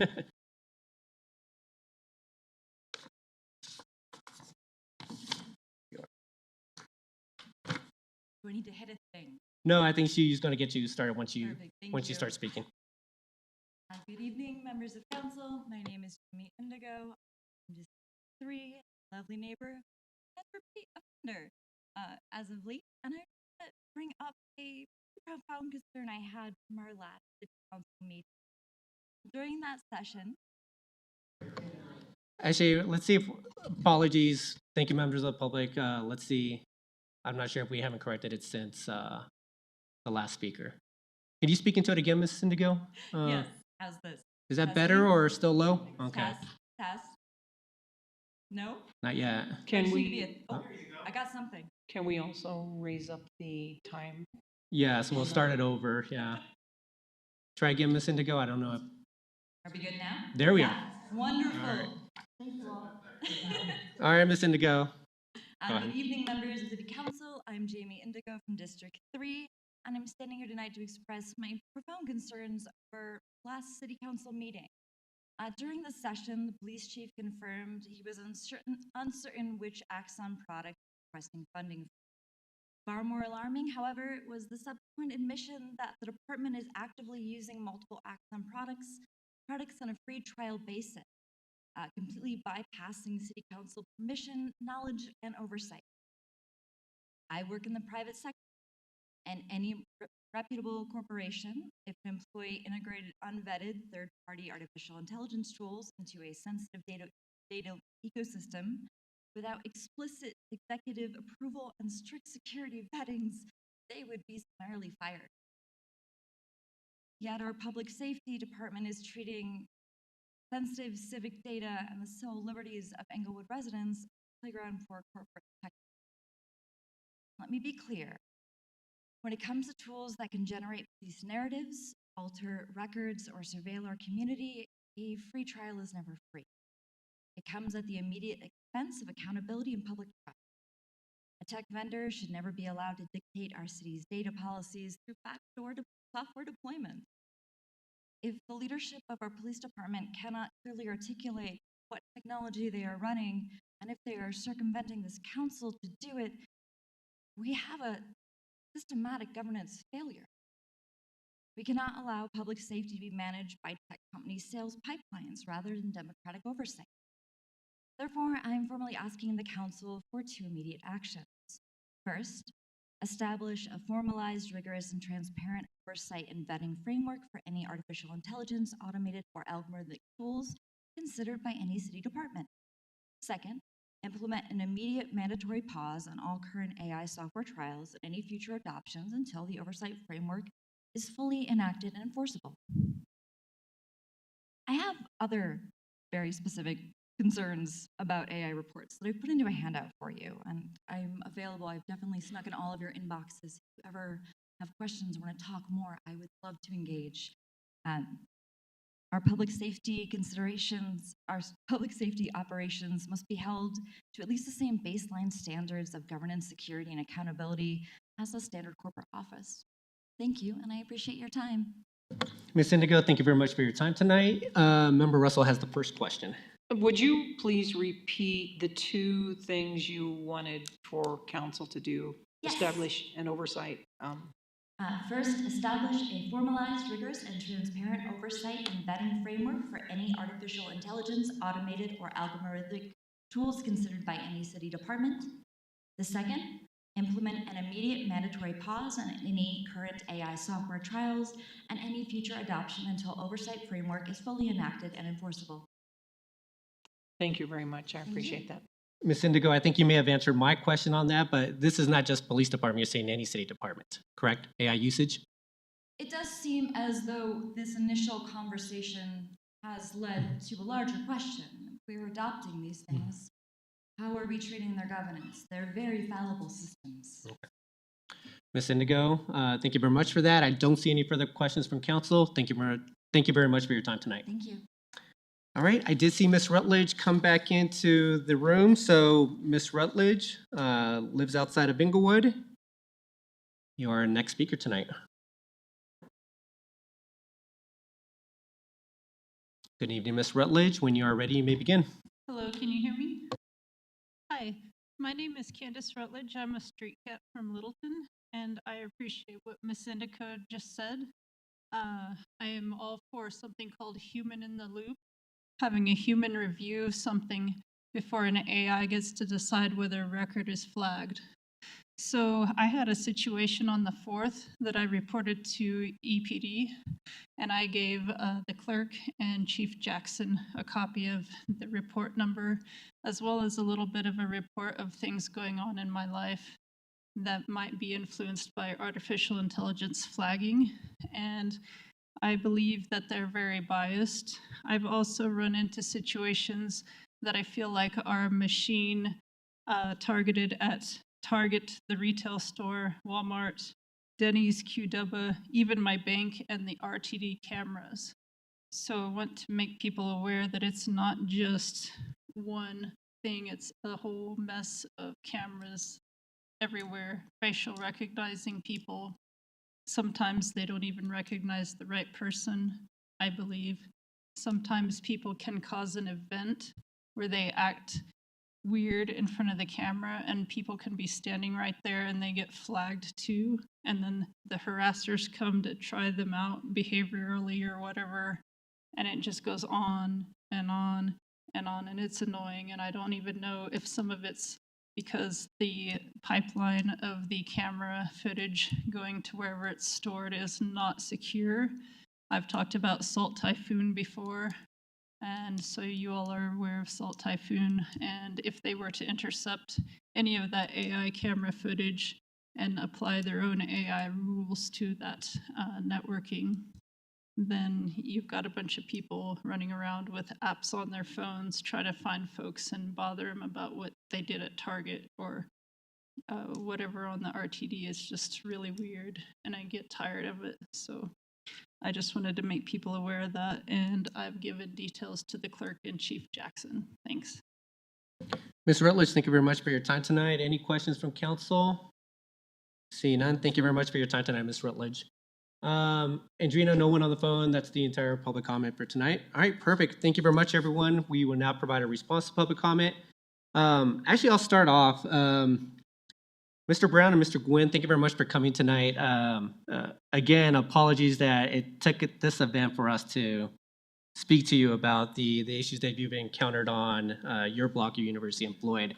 As you mentioned, yeah, we did reach out to the city of Denver, and we will have a coordinated meeting with not just myself. I think member Bethel's going to be part of the call. We have our deputy city manager as well as public works, and I believe the police department is going to be part of that call as well. And as I mentioned when we spoke prior to the meeting, I believe that we've had similar concerns coming from our residents, and even our Englewood Transportation Advisory Committee, I think, also looked into this a few years back. So I think we do have some information that we may be able to provide.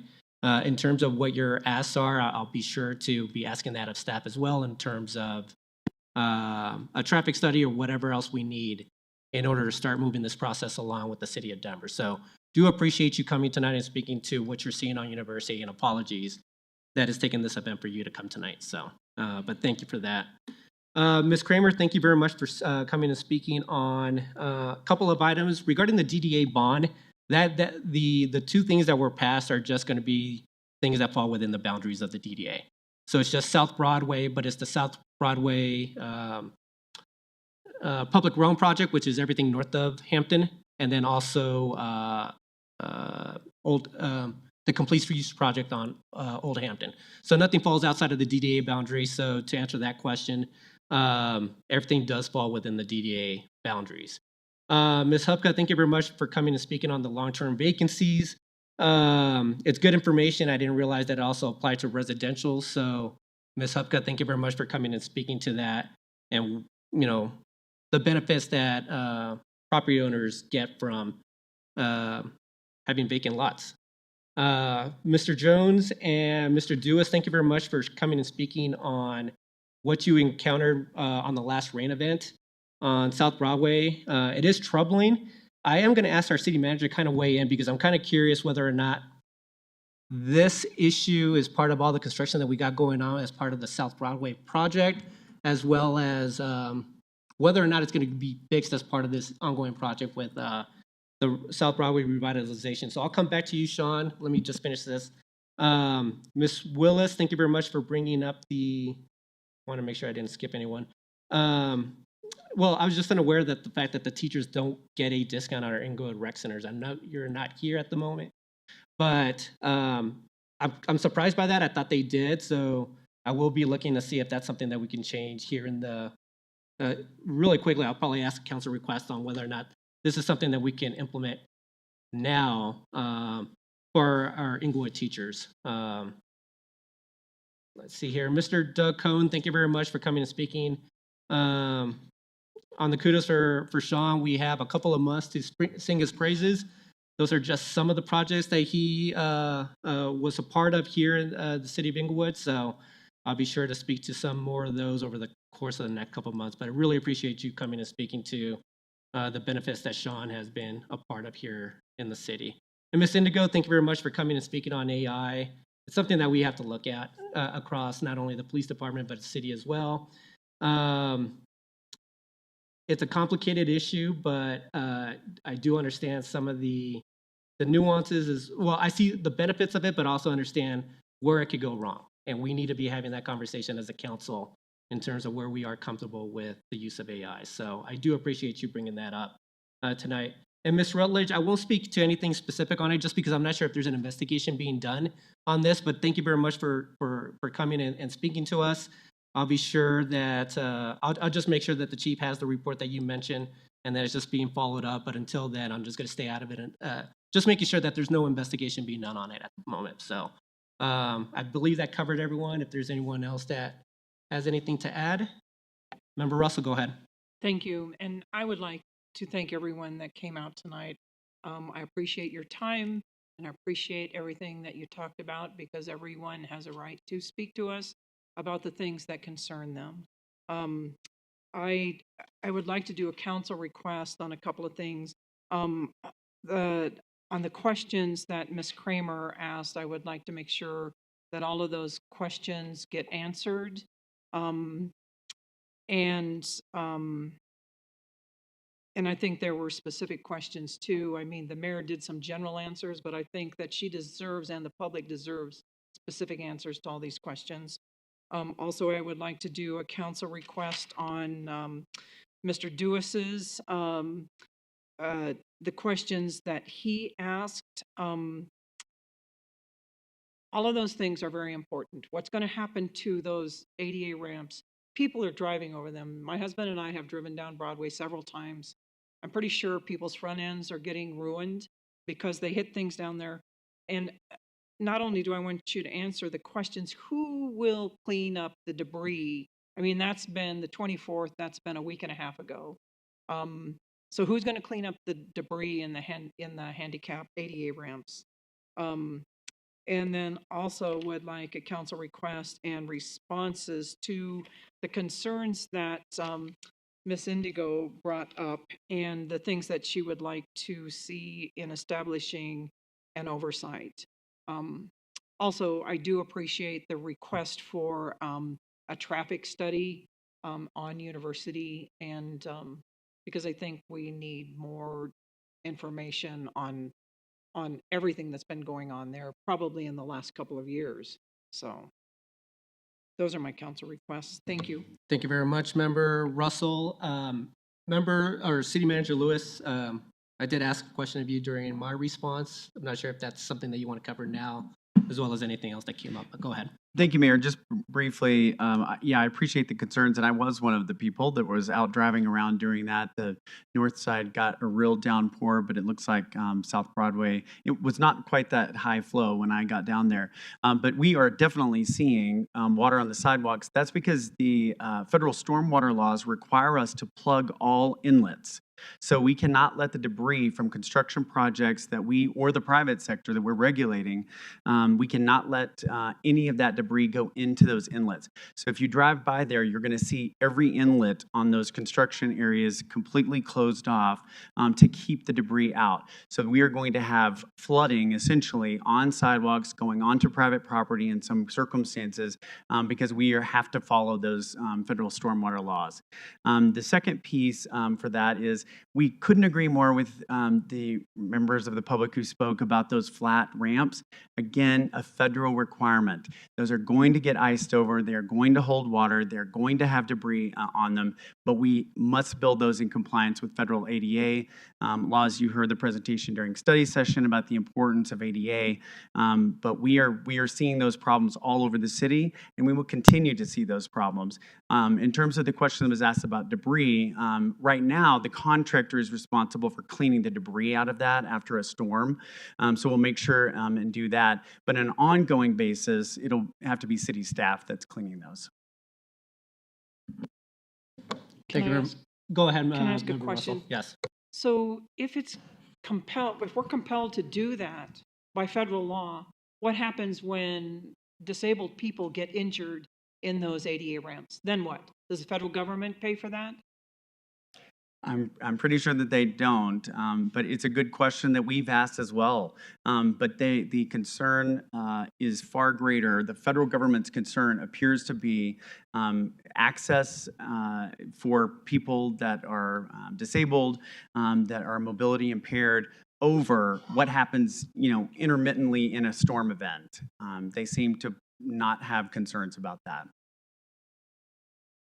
Thank you.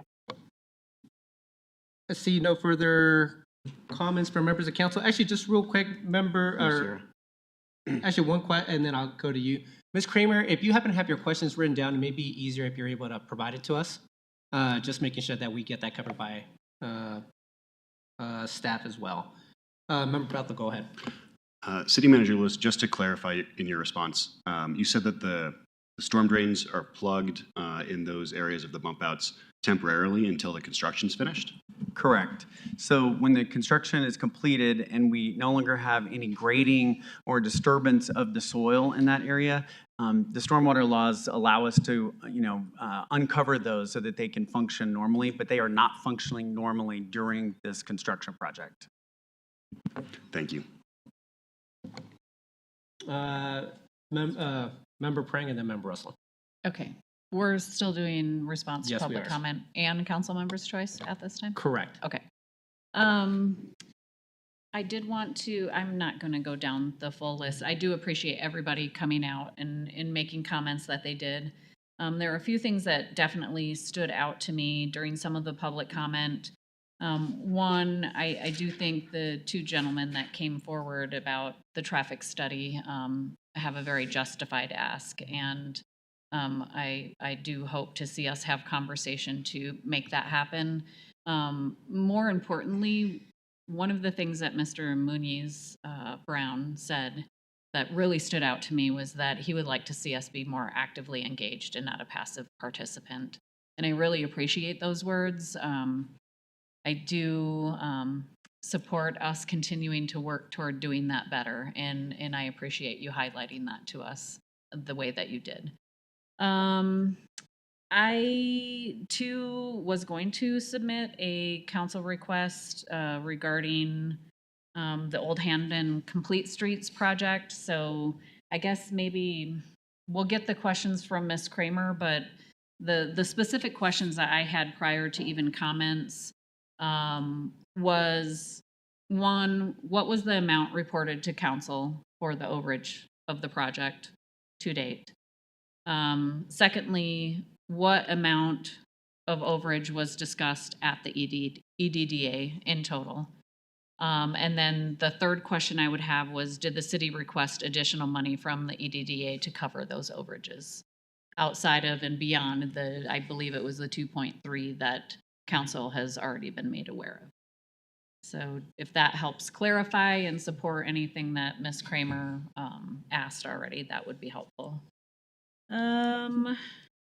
I too want to thank Ms. Willis for bringing forward the ask for teachers, and I would ask that we consider looking at a benefit to all staff that work for the schools. I think that's an excellent idea and an oversight on our part to not have a discount for city school staff, and what a great idea to have that as a display of gratitude in their back to school kickoff events this year. So if we could explore having some sort of action on that, that would be great. Mr. Dewis, I think that he's not here anymore. I really, I accept his challenge. I think he's right to ask, have we gone out and driven around when these events are happening to look at the performance and with the appreciation of the explanation for current conditions, with the construction along South Broadway, but even outside of construction and when that's done, are we going in firsthand, looking and seeing the result of what we're approving? And I think that's a very fair ask, and I will do my best to get out there during those times. And Ms. Indigo, thank you again for more information on AI systems and concerns thereof. I do think that we need to look at that as a citywide issue, in addition to the conversations that we're having with the police department. So I appreciate you continuing to keep that in front of us. Thank you. Hold on, let me make sure that I have all of my stuff out of the way. I also wanted to just give a few thanks in addition to those who are here tonight. Thanks to everyone who reached out and shared thoughts and expertise and passion around the fireworks discussion. Whether I agreed or disagreed, I truthfully, during my tenure on council, this is the most outreach that I've seen from the public on an issue, and I just really appreciate how everyone, had some really clear thoughts and had some resources on information. I just was super impressed with not only how passionate, but how educated our residents are. So just wanted to thank everyone who took the time to do that. And then also a few other thanks. Thank you to Police Chief. I spent a full day with him during our break. I didn't get to do my ride along, but we had a lot of great conversation, and I just really appreciate the candor and the directness of the conversation and the ability to have plenty of hours with direct conversation there. I also wanted to thank the staff at Malley Center and Nancy Baum specifically for a visit that I made there last week. Had some really great conversation to just kind of get to know how membership works there, but also some broader conversation about how council can continue to highlight and support what Malley Center does. And looking forward to some further conversation on maybe some standing events to at least offer myself as a resource and a presence at some standing events that they already have scheduled, to just be available for discussion and to hear the voices of quite a few residents in Englewood. I think that that's a fairly significant demographic for us still, and we need to create opportunities to be there and listen to those voices. Few more thanks for the staff that supported or hosted the Pride event at the library. That was a great event. Well attended. There was a lot of good information, some fun button making and coloring going on, and just general conversation in the room. hope to see that continue. And then lastly, who knew that poo could be so cool? But South Platte Renews Waterfest was awesome. It was the first time that I've been. What a great event. Really well attended. People come from all over, not just Englewood. And, you know, there's all kinds of poo related conversations, and it's curious to see how interested people are, and kids especially, in learning about that. But also just, you know, hands-on demonstrations of like hydrology and how water flows down the mountain into the cities and stuff like that. And I just felt like it was very well done. It was fun. There were animals there, and lots of kids just engaging with their families. And I think it's a real highlight for our city. So thanks to all the staff that put that on as well. Thank you very much, Member Prang. Was that the tagline? Was it the actual tagline? Who knew that pool was? But I mean, that's what I walked away with. Mayor Pro Tem? I thought Member Russell was up next. Oh, were you, or are we just doing the line? Okay, go ahead, Member Russell, All and right. then Mayor Pro Tem. Thank you. Okay. It'll just be a minute. So, thank you. Actually, the one question that I wanted to address, but then I have a couple of other things, is the thing that concerns me a little bit about the drains being plugged. How long is the project going to be going on South Broadway? Because it was in August that we had that severe rainstorm and there was a lot of flooding. So is there anything we can do to override that? And if you can't answer that right now, that's fine, but I think we need to know the answer to that question. It's a fantastic question, Member Russell. I'll add it as a council request. Okay, thank you. And Ms. Hubka, I do also want to thank you for your presentation tonight. And I've kind of been thinking about some things that council might be able to do. And I think one of them that we ought to consider is, if the property is vacant for a certain period of time, that the PUD would revert back to the original zoning. That might incentivize people to get things done. And then I do have one more council request. This wasn't from tonight, and this may be for the city attorney's office. What type of businesses in the city are required to have backflow preventers? And is it possible to get a list of all the businesses that would be required to get backflow preventers? Are you asking just the type of businesses that are required, not the actual name of the businesses? Yes, right? correct. Yeah. Not the name of the business, just the actual type of businesses. I think there is a list somewhere. I think there is, yeah. Well, Utilities has it, so. Okay, all right, thank you. All right, now Mayor Pro Tem. Thank you, Mayor. And I just wanted to thank staff for all the work that went into the event on Saturday. I know this is a huge event for all of South Metro. It was a huge, especially huge this year since there were a number of fireworks shows that were canceled, and police department for all the work that was done to make sure it was safe, both at the event and around the city, and of course to the fire marshal and everybody that made sure the fireworks were safe as well. It was a tremendous event, a lot of fun, and I know this wouldn't happen with a lot of work from a lot of different departments. So thank you very much. Thank you, Mayor Pro Tem. Member Summerson. Thank you. Thank you to everyone who spoke this evening and shared their ideas and concerns. It's extremely important for us to hear from you, and we appreciate you for being here. I joined my peers up here to support the dialogue between Denver and Englewood around the traffic study on South University. As someone who uses Floyd a lot and exits there, mostly only ever taking a right, it is rather terrifying, the three entry points that seem to converge on each other in the middle of that street. So thank you for taking the lead on that, Mayor and Member Bethel. Thank you also to Ms. Hubka. I'm also very interested in learning more about opportunities available to us to motivate and inspire to develop their lots, and appreciate Member Russell's addition of an opportunity to explore around reverting PUDs back to original use as a potential opportunity.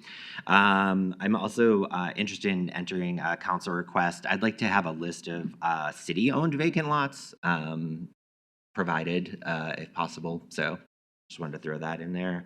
And thank you, Ms. Indigo, for the information you shared this evening. I'd like to enter council request to begin the process of outlining and developing a timeline for taking our AI guidelines that are available to city staff and to develop that into an overarching AI city policy.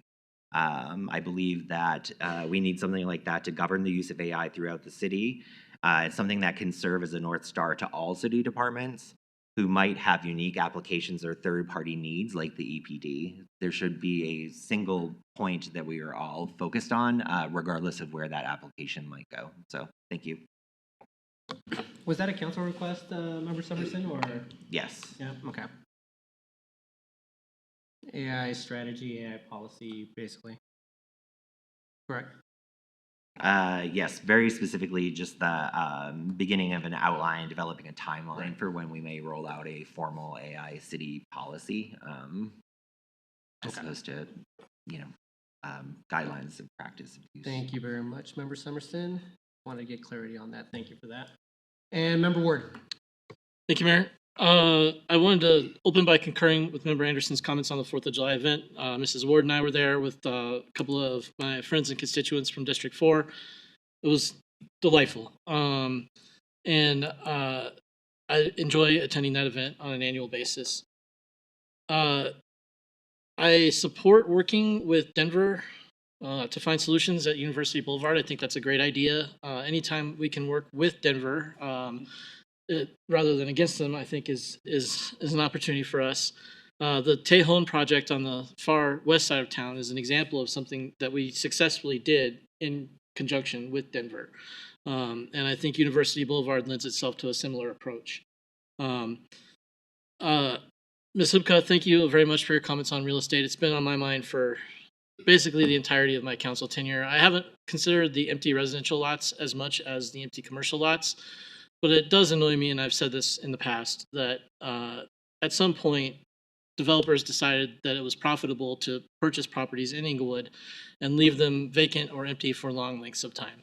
And I think we need to find a way to figure out how to make that less profitable, because it does not benefit our community in the way that actual investment in the community does. And then I wanted to talk a little bit about the South Broadway project briefly. One of the things that has concerned me about this project, and I know that it's a practicality thing, the cost of the project goes up the more often they have to enter different phases of the project. But as I've watched this project unfold, it has bothered me a little bit that as I drive Broadway, I see half a dozen or a dozen small unfinished projects over an extended period of time. So there are, bumps in the road that weren't there before because we took down the road and then we put in temporary pavement that's technically drivable, but is very unpleasant to drive. And that's because we won't do the finished paving until all of those sections are complete. And I think that there's room for a different approach to projects in the future, especially as we do these major projects. And this flooding issue kind of exposes that in a manner. If we only had 1 or 2 or 3 or 4 storm drains that were plugged, I don't think we would be seeing flooding at the level that we saw in that video. And I'm no engineer. I don't like to second guess our engineering staff, but I think that perhaps sometimes when we apply traditional approaches to logistics, because it reduces the cost, we face some unintended consequences that actually harm quality of life in the community. And I'd like to avoid that as much as possible. And then the last thing I have is I am obligated under council's travel policy to tell you all what you missed at the annual convention of the Colorado Municipal League. So I'll just review. From a global standpoint, the basic themes this year were AI. There were several presentations on AI and data centers. I attended a couple of them. But talking with attendees, one of the themes that the attendees actually are facing right now all across the state is water.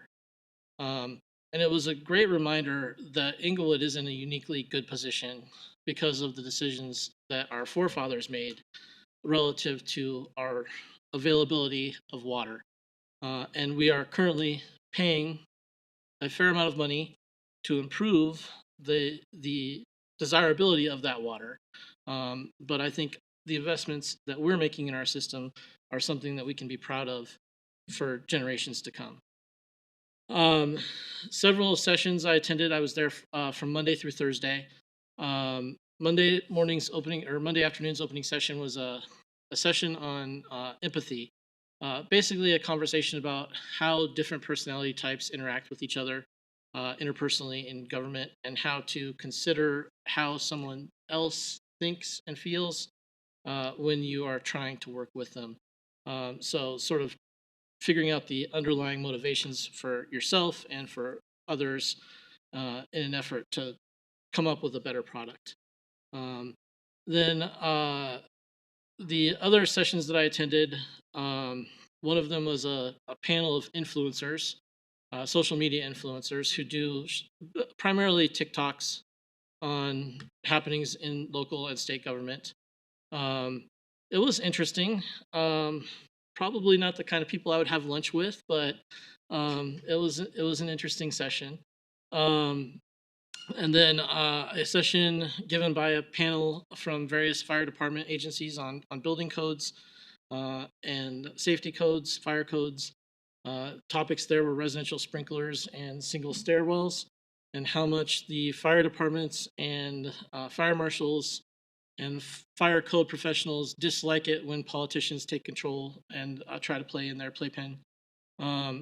So it was interesting to hear some of their concerns, but that session struck me mostly as a gripe session. We used to be in charge of this code. It used to be us, and they were beholden to us. And now, if they want to change it, they just do. And they don't think that's good public policy, and to a certain extent, I agree. But I think that the discussion about the timeline, 5 years to make the changes in code, was pretty illustrative of how being beholden to those groups does make you unable to often move at the pace of change. And then I actually attended the vendor showcase this year. I don't usually do that, but I did have some good conversations with some vendors, and I'll be talking to the city manager about those conversations as his tenure wanes here. And then the last day, there was a keynote. I attended a session on data centers. I went to the elected officials breakfast, and then I attended the 2 continuing legal education, or CLE, events. I'm not an attorney myself, but I do like hanging out with lawyers a lot. And so those CLE sessions, the first one was election law for lawyers, and the second one was an approach to Quora. I thought they were interesting because in some ways, when you put a bunch of government attorneys in a room together to talk about how they properly execute the laws, it does end up being a little bit of a strategy session on the typical game of cat and mouse between citizens, constituents, and government agencies. And in the future, I would really like to see CML kind of flip that conversation on its head and approach it more from not just a how you don't get sued standpoint, but how you actually serve both the spirit and the letter of the law. That's the field that I happen to work in on a day-to-day basis, and I appreciate government agencies that go out of their way to do that, as rare as I find it to be. And that's your CML update as quickly as I could give it. The mayor may have some comments on his attendance there as well. Well, you covered a lot of it. Thank you very much for that, Councilmember Ward. We actually did split up quite a bit of the sessions. I did not go to the influencer meeting. We both went to the single stairwell, speaking with the fire chiefs, that type of discussion, which was interesting for the reason that you stated. I did go to the DOLA meeting where they basically gave a rundown of what happened over the past year and whether or not federal funding is being cut for any projects, affordable housing, that type of thing. Luckily, there's been improvements from where we were a year ago to the point where there hasn't been as many cuts as they were worried about. Obviously, it doesn't mean that it won't get affected in the future.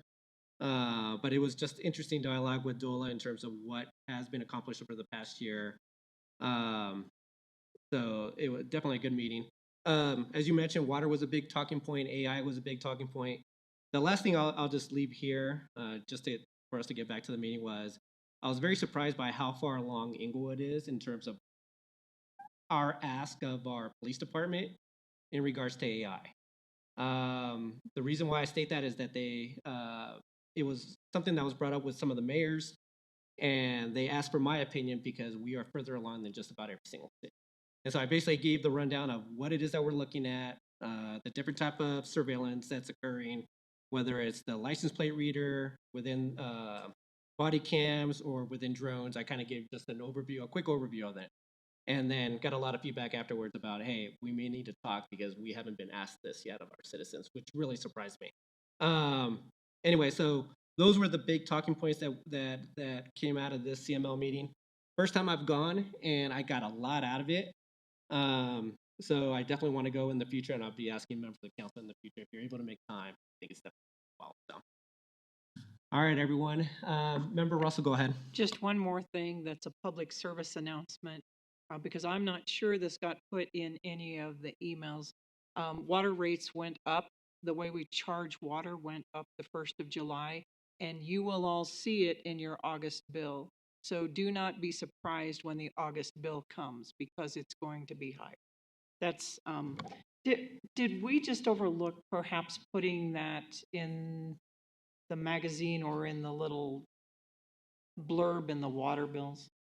That was supposed to be in the blurb in the water bills, but I have not looked at my. I've talked to a couple people, and they've said that they haven't seen it. Okay, that's a good question. All right, thank you very much, Member Russell.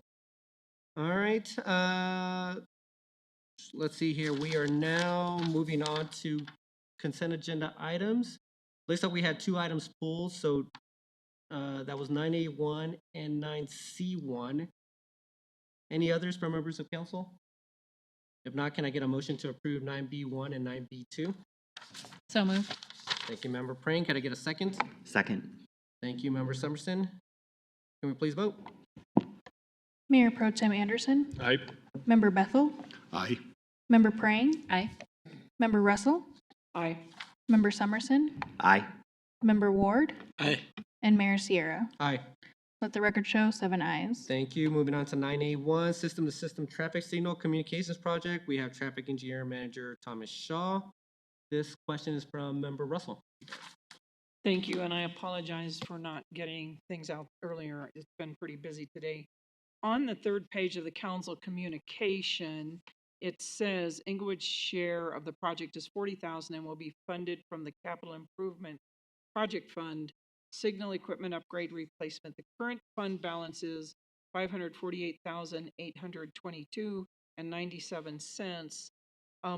But on the budget sheet, it only shows the $40,000. It doesn't show the amount of money in the fund balance. If I didn't include that in the contract approval summary, that might be a mistake on my end.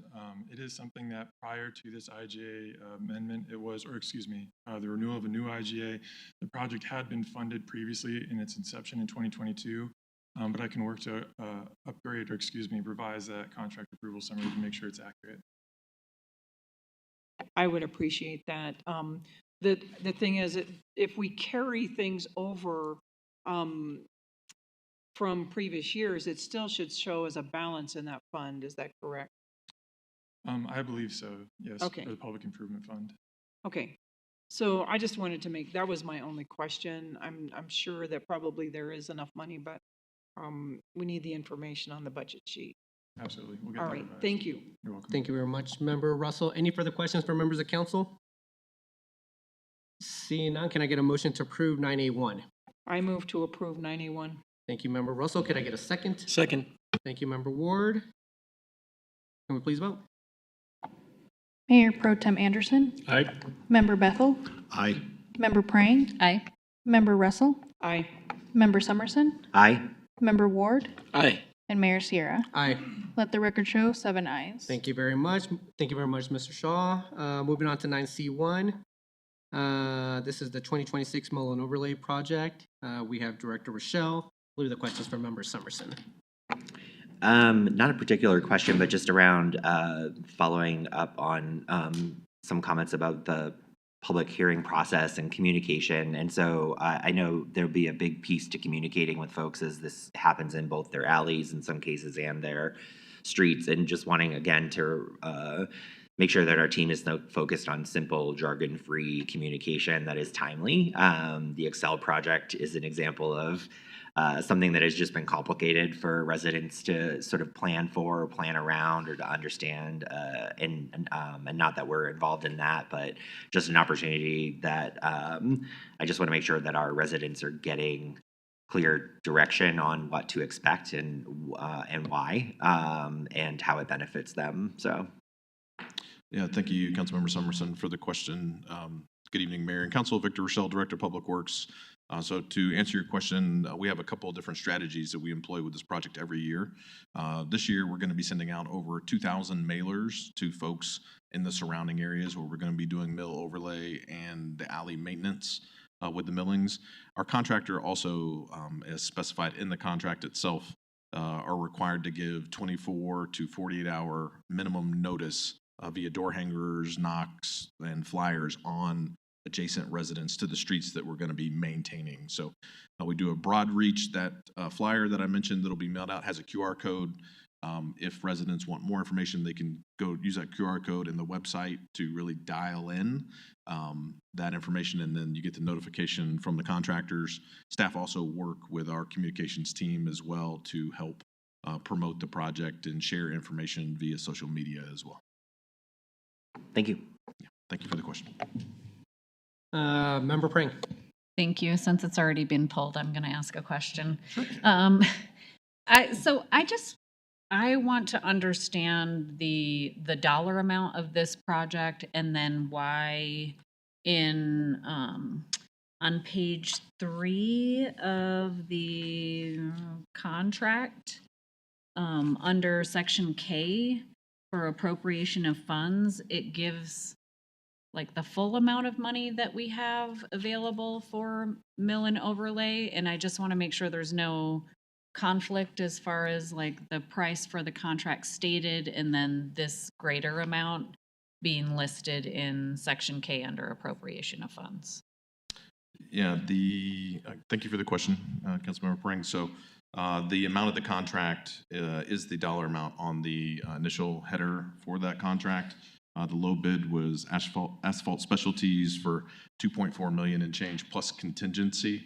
The section under K is just the appropriation. So as we look at the sales tax dollars plus the PIF dollars all combined, that is the available funding when you look at all the different sources that roll up for paving within the city. Some of those funds are noted for other projects related to paving, not specific to this contract. Right. So why would we list the full amount that we have available for this project plus others under the appropriation of funds for this contract? Because they could be used for this contract if necessary, but they're not intended to fully be used for this contract. Okay. City Attorney, do you have any input to that? That makes me feel a little uncomfortable that we have two different dollar amounts, and I'm guessing that the intention is to demonstrate that we have plenty of money to cover the base amount of this contract, the 2.7. That's correct. Plus some, but it just feels a little uncomfortable to me. So could you speak to those two numbers and whether there would be any kind of confusion or liability to the city or anything like that to list that full dollar amount in section K? I'm scrolling to section K. Okay. It's on page 212 of the packet.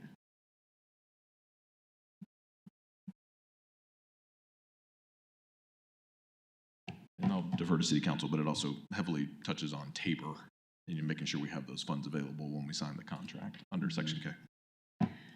It's Assistant City Attorney Jackson Higgins reviewed this provision of the contract and approved it to confirm that it does comply with Tabor. Of course, Tabor states that we can't have multi-year obligations unless City Council has appropriated funds. So we generally put this provision in place solely to make it clear that under Tabor, if the city council chooses not to appropriate funds for the next year, then we have no obligation to pay it. So that's the purpose of Section K. So that's why it may have a different number, and it shows what has currently been appropriated. And so under Tabor, that's all we are obligated to expend as what's currently appropriated in this fiscal year. Does that answer your question? Kind of. Okay, I probably will follow up with questions outside of this. I think I can get through a yes vote on first reading and then revisit that question. Okay, thank you. Member Russell. I do have a question since Member Prang brought that up. We have monies from the appropriation that have to be accounted for, the sales and use tax, and all of that money is tied together. Does that create a problem for accountability in that sales and use tax that's been appropriated? I mean, the Budget Advisory Committee goes through all of that to make sure that we've spent the right amount of money. But if all the money is tied together, does that create a problem?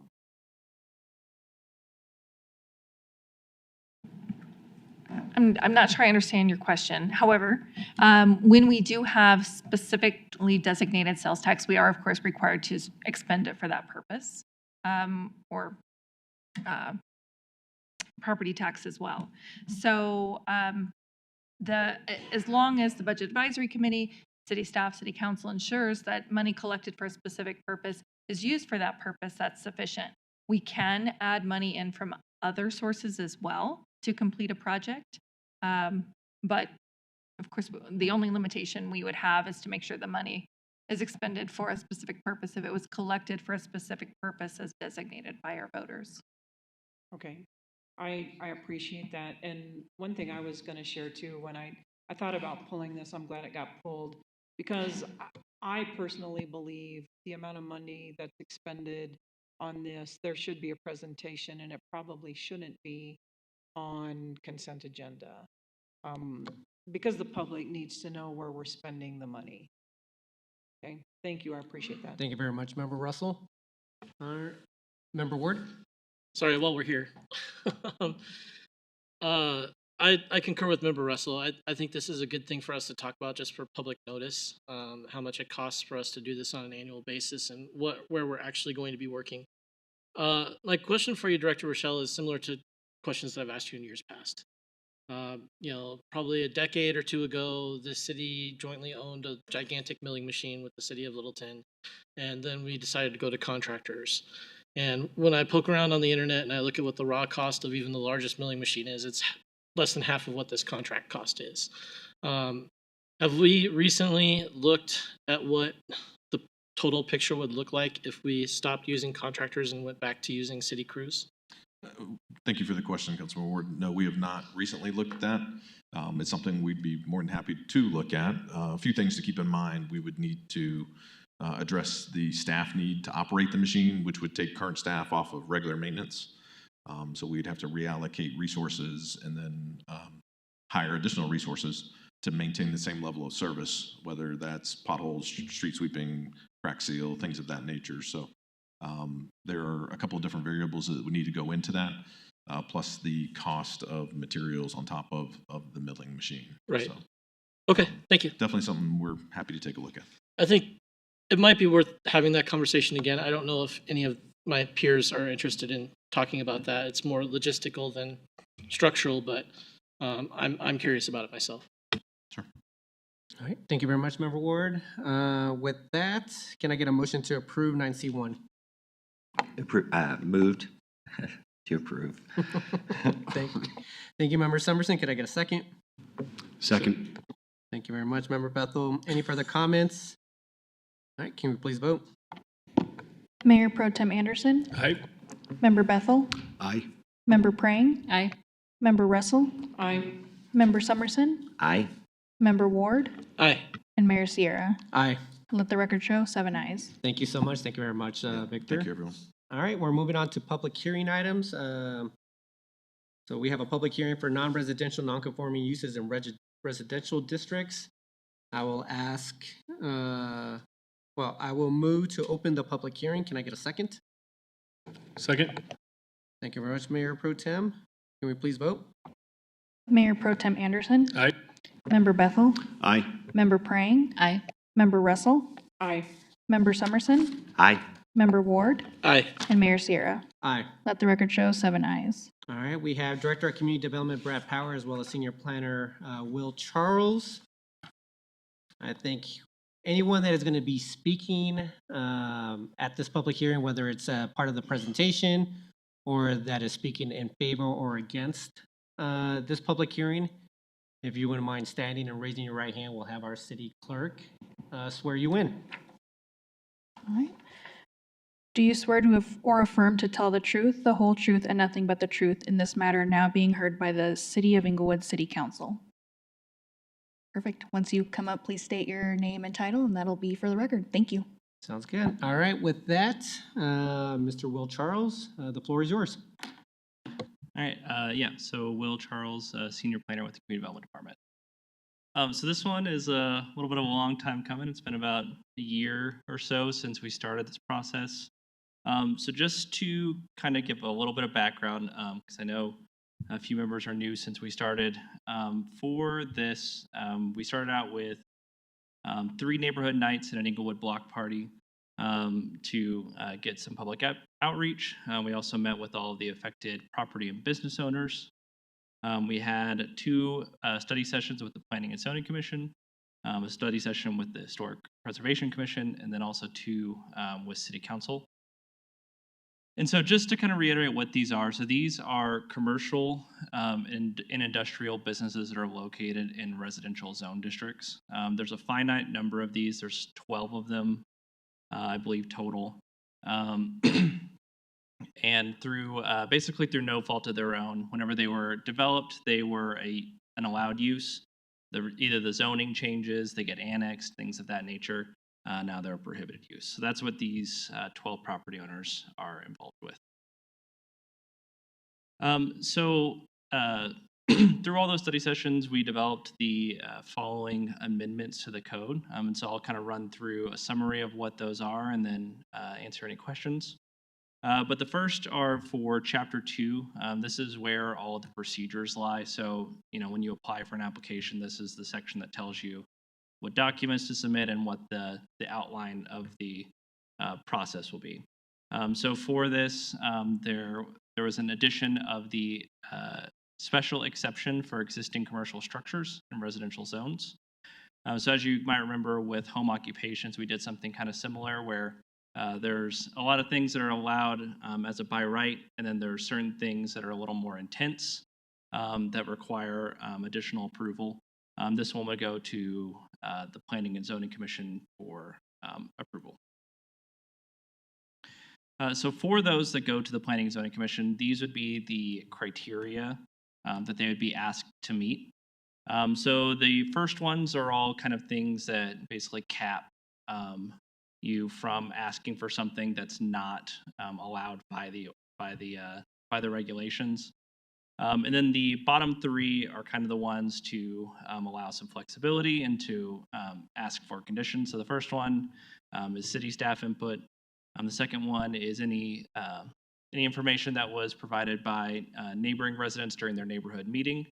Were those things taken into consideration whenever the applicant applied?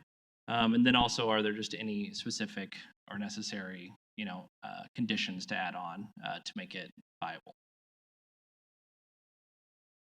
All right, so now getting into, so that was kind of for the ones that go to Planning and Zoning Commission. This is more general for all of them. So the first is providing lighting performance standards. So these we basically just added what is allowed in the MUR3A, which is the lowest intensity district that allows commercial businesses. So it allows things like office buildings, that kind of stuff. Basically gave them those lighting standards. So for those, it's basically if you're shining onto the street, it's about the brightness of a full moon. And then onto neighboring properties is 1/10 of that, which is the same as in the MUR3A. And then additionally, in the next section is where the existing commercial structures regulations will lie. And in those, we'll kind of go through what these different groupings are. But the first is uses. We talked about this one a lot during those study sessions, but what we did is tied it to a zone district. So MUB1 seemed to be the one that won out on that, just because of its kind of walkable nature.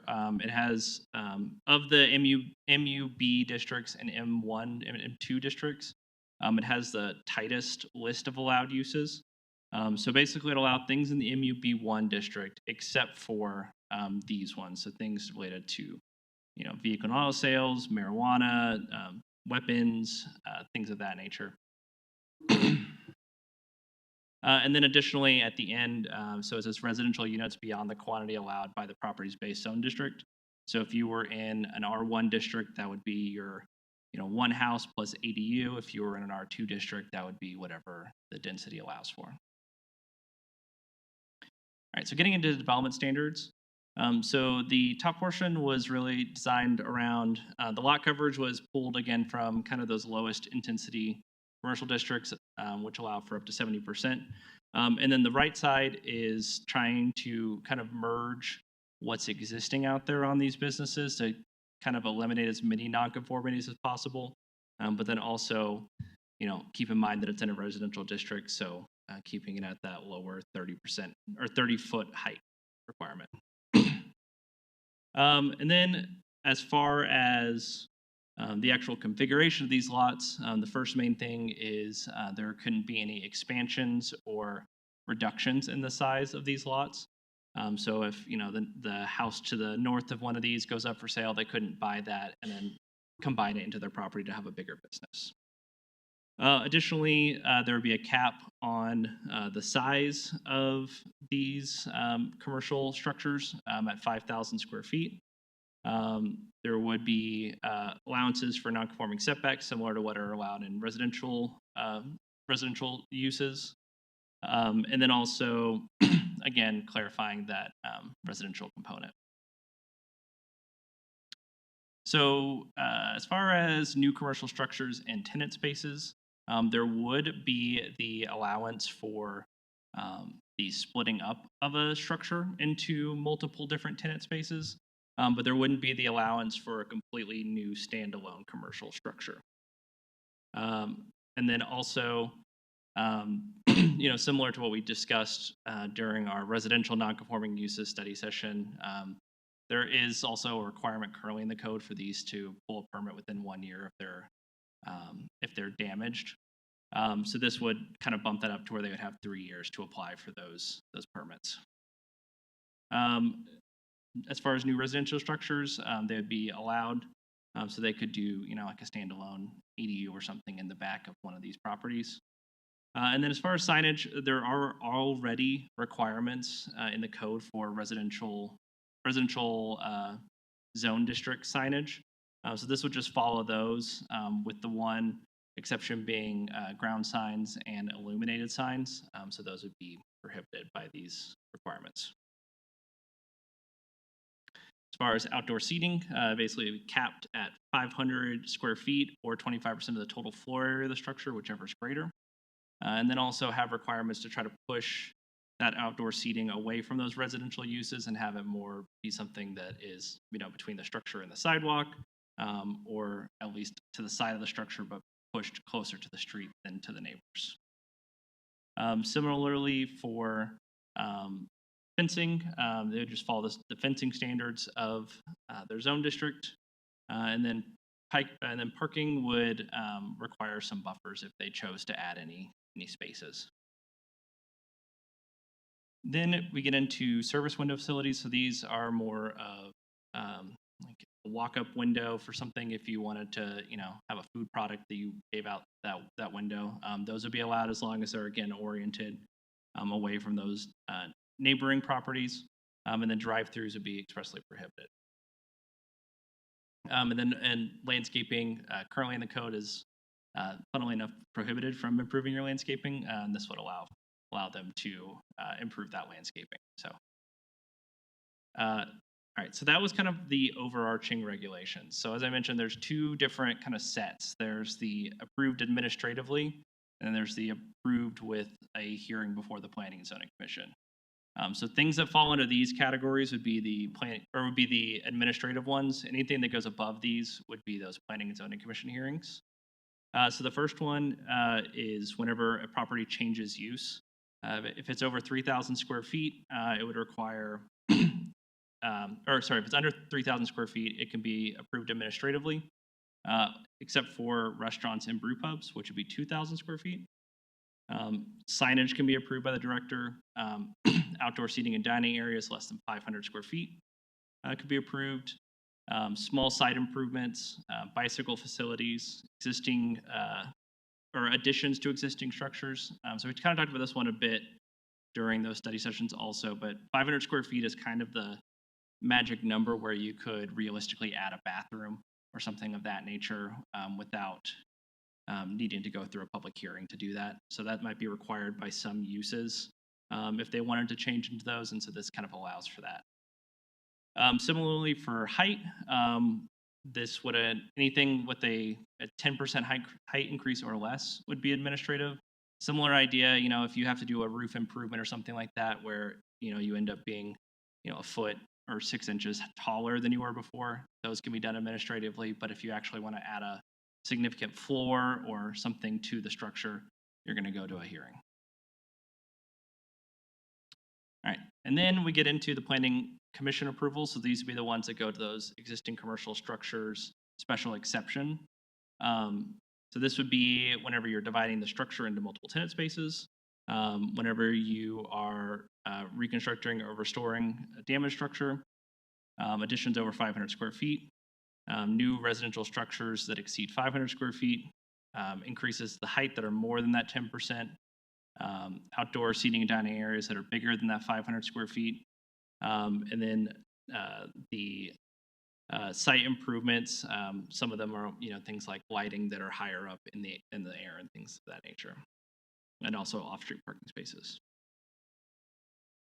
All right, getting to the end here, but operational and performance standards, there are basically you can have the general operating hours 7 to 9, and then outdoor areas would be 8 to 7. Outdoor storage would be a prohibited activity, and then they would just follow all the performance standards in 16.4.5. This is where all the kind of nuisance regulations and those kind of standards live, is 16.4.5. All right, so with that being said, there were a couple of conditions that P&Z had with their recommendation for approval.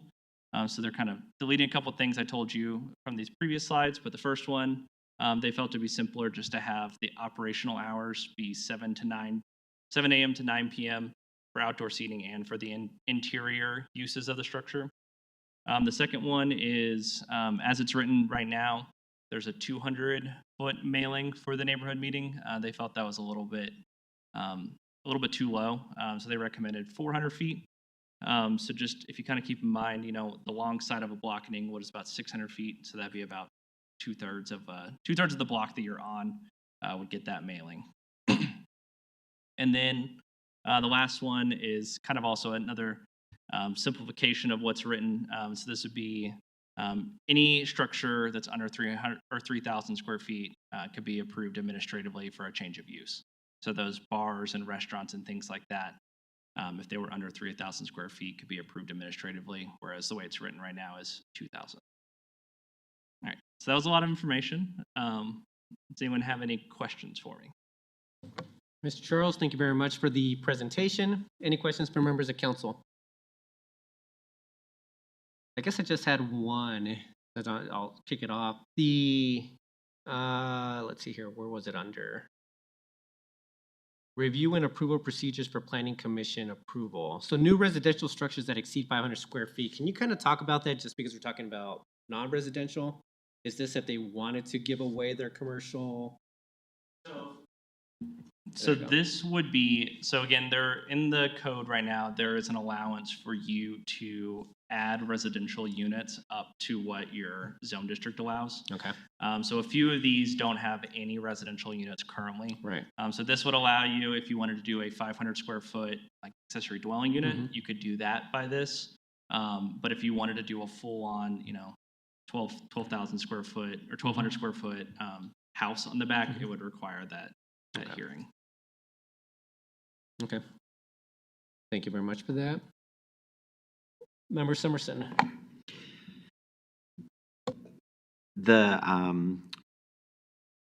I guess I wanted to ask questions about the hours of operation, the 7 to 9. I believe some of the existing non-conforming properties operate outside of those hours currently. So I guess that just led me to be curious about the existing non-conforming properties, and are these rules, or these proposed changes, will they affect the existing non-conforming properties, or were these drafted in a way that support the needs of those existing non-conforming or support the needs of the residents? I guess what was the feedback we were getting? Yeah. So right now in the code, these are all considered non-conforming uses. So what this section would do is shift them from a non-conforming use to an existing commercial structure. So it would encompass all of these. I believe there's between 12 and 13 of these properties, so they would all be considered an existing commercial structure and then be required to meet these standards. And then on the recommendation of the reduction from 3,000 square feet to 2,000 square feet, that would allow, make sure I get this right, it would allow there's simply to be administrative approval on creating a change of use to a restaurant or bar, brew pub. Is that accurate, the request there? Right, yeah, so right now on your screen, it should show it, but it says, so changes of use except, so this is what it says for director approval. So changes of use except where the proposed use is greater than 3,000 square feet or 2,000 square feet per restaurant or brew pubs. What the Planning and Zoning Commission recommendation would be is to basically scratch that whole last little bit, and so it just says proposed use is greater than 3,000 square feet. So if you had a 3,050 square foot structure and you wanted to change use, you would go to a public hearing. If you had a 2,950 square foot structure and you wanted to change use, we could approve that administratively. Okay, thank you for the clarification. I actually appreciate the original 3,000 square feet on that, so. Thank you very much. Member Summerson, Member Russell. Thank you. So my question is on that 400 feet that you have to notify. Is it 400 feet in each direction, or is it 400 feet in one direction? How do we determine what the 400 feet is? Yeah, usually it's from the property line. So you would just do a boundary around the property. So anywhere that's within 400 feet, any property that gets touched by, whether it's a millimeter or, by 100 feet, you would be required to send the mailing to those properties. So in all directions, it would include maybe the block behind you and the block across the street too, in a certain, it wouldn't be the whole block, but it would be in every direction. Yeah, so if it was 400 feet, so your blocks east-west are about 260 feet between the two, one house, alley, another house, about 260 feet. So this would basically get that one across the alley and then probably the one across that next street. And then on the north-south ones with 400, you're probably getting everything except for like the last 2 or 3 houses on that block. Okay, but it would only be in one direction, either east-west or north-south. This would be 400 feet all the way around. Okay, a circle. Yeah. Okay, all right, thank you. I'll ask the question just because Member Summerson brought it up. Are there any current businesses that are operating within these 12 or 13 that are outside of the hours of 7 to 9? Not that I'm aware of. During our discussions with them, that portion, I don't think we asked. There's some like warehousing and storage ones that I could see maybe having operations up to those hours, but most of the other ones are either retail uses or like a food and beverage service. So I would say most likely none of them have operation hours outside that, but I'm not 100% confident on that. Okay. I appreciate that. Thank you very much. I'm not sure if I misconstrued your words on that one, Member Summerson, but that's the You way I did took it. not, and I believe there is one that does Okay. operate outside, I think until maybe 10. Okay. Yeah, so. All right. Any further questions for members of council? Member Prang. Thank you. Can you just inform us a little bit more on the commission's rationale on shifting from the original recommendation for the 2,000 square feet for restaurant or brewery situations, and why they opted to go for the 3,000? Yeah, I won't put words in any of their mouths. I think what my impression of it is that they felt like the square footage requirement kind of covered the exception between those two uses, and they didn't really see too much of a difference between those two singled out uses and all the other ones that would be allowed. So basically, it was kind of a simplification of what's in there to allow for these as a 3,000 square foot, is what my understanding was. Okay. And then can you also tell us a little bit more about the outdoor seating has to be 10 feet from the neighboring, I guess, property line? Correct. And it requires a buffer. What would the buffer be? Yeah, so they have two options. One would be to construct a 6-foot high solid fence or wall between them and the residential. The other option would be shrubs planted 6 feet on center. So basically a shrub every 6 feet that's at least 6 feet in height. So either a shrub wall or a fence. Okay, perfect. Thank you. I appreciate those two answers. I also appreciated I listened to the planning and zoning meeting today, so it helped prep me for this meeting and answered some of my questions. I think that there was really robust conversation that addressed some of the concerns that I had coming forward into tonight. So I just wanted to thank P&Z for having the rigor that they did around this, and then also expanding the distance that we're notifying to the 400 feet instead of the 200 feet. Thank you. Thank you very much, Member Prang.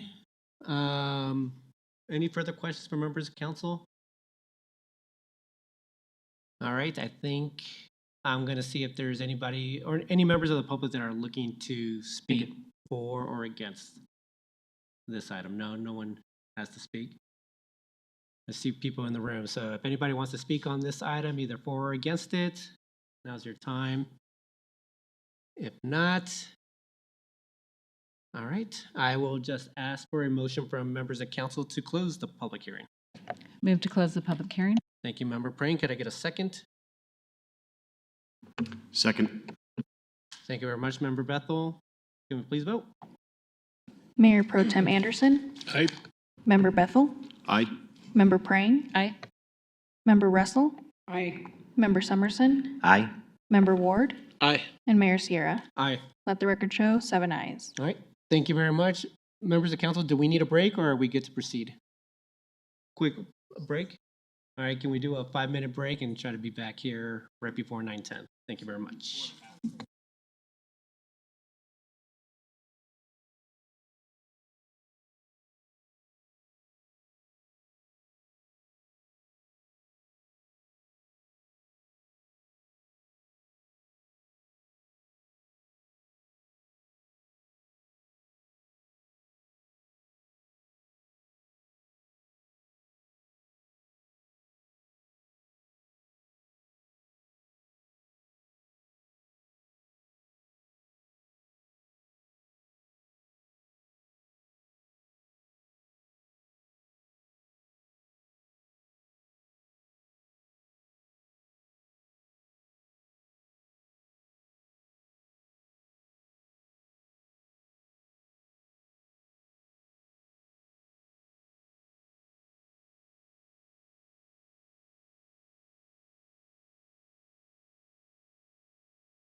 Members of council, if you could please be seated.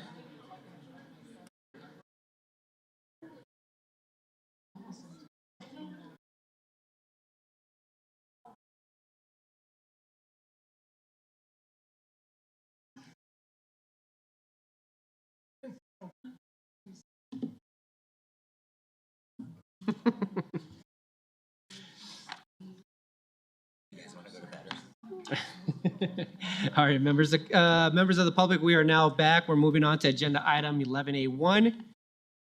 This is CB 31. This is the amendment to the code regarding the city's donation acceptance process. We have Deputy City Attorney Victoria McDermott. Hello again, Ms. McDermott. Thank you. Good evening once again, Mayor and Council. So the goal for this proposed code change is to establish a more streamlined donation acceptance process. We were here in April to address this issue. As you know, charter requires that council accept all donations to the city, but it doesn't have a clear administrative process. So this proposed code change would establish such, establish such a process and authorize administrative acceptance for donations valued under $5,000. At that April meeting, council requested additional safeguards to address concerns about potential pay-to-play perceptions, including political activity disclosure provisions. So what we are back with are those changes. So essentially what this would require is if a donation exceeds $1,000 and the donor engaged in specified city election-related political activity during the current or previous city election cycle, that activity is simply disclosed as part of the donation review, and it would go to council as opposed to being reviewed administratively.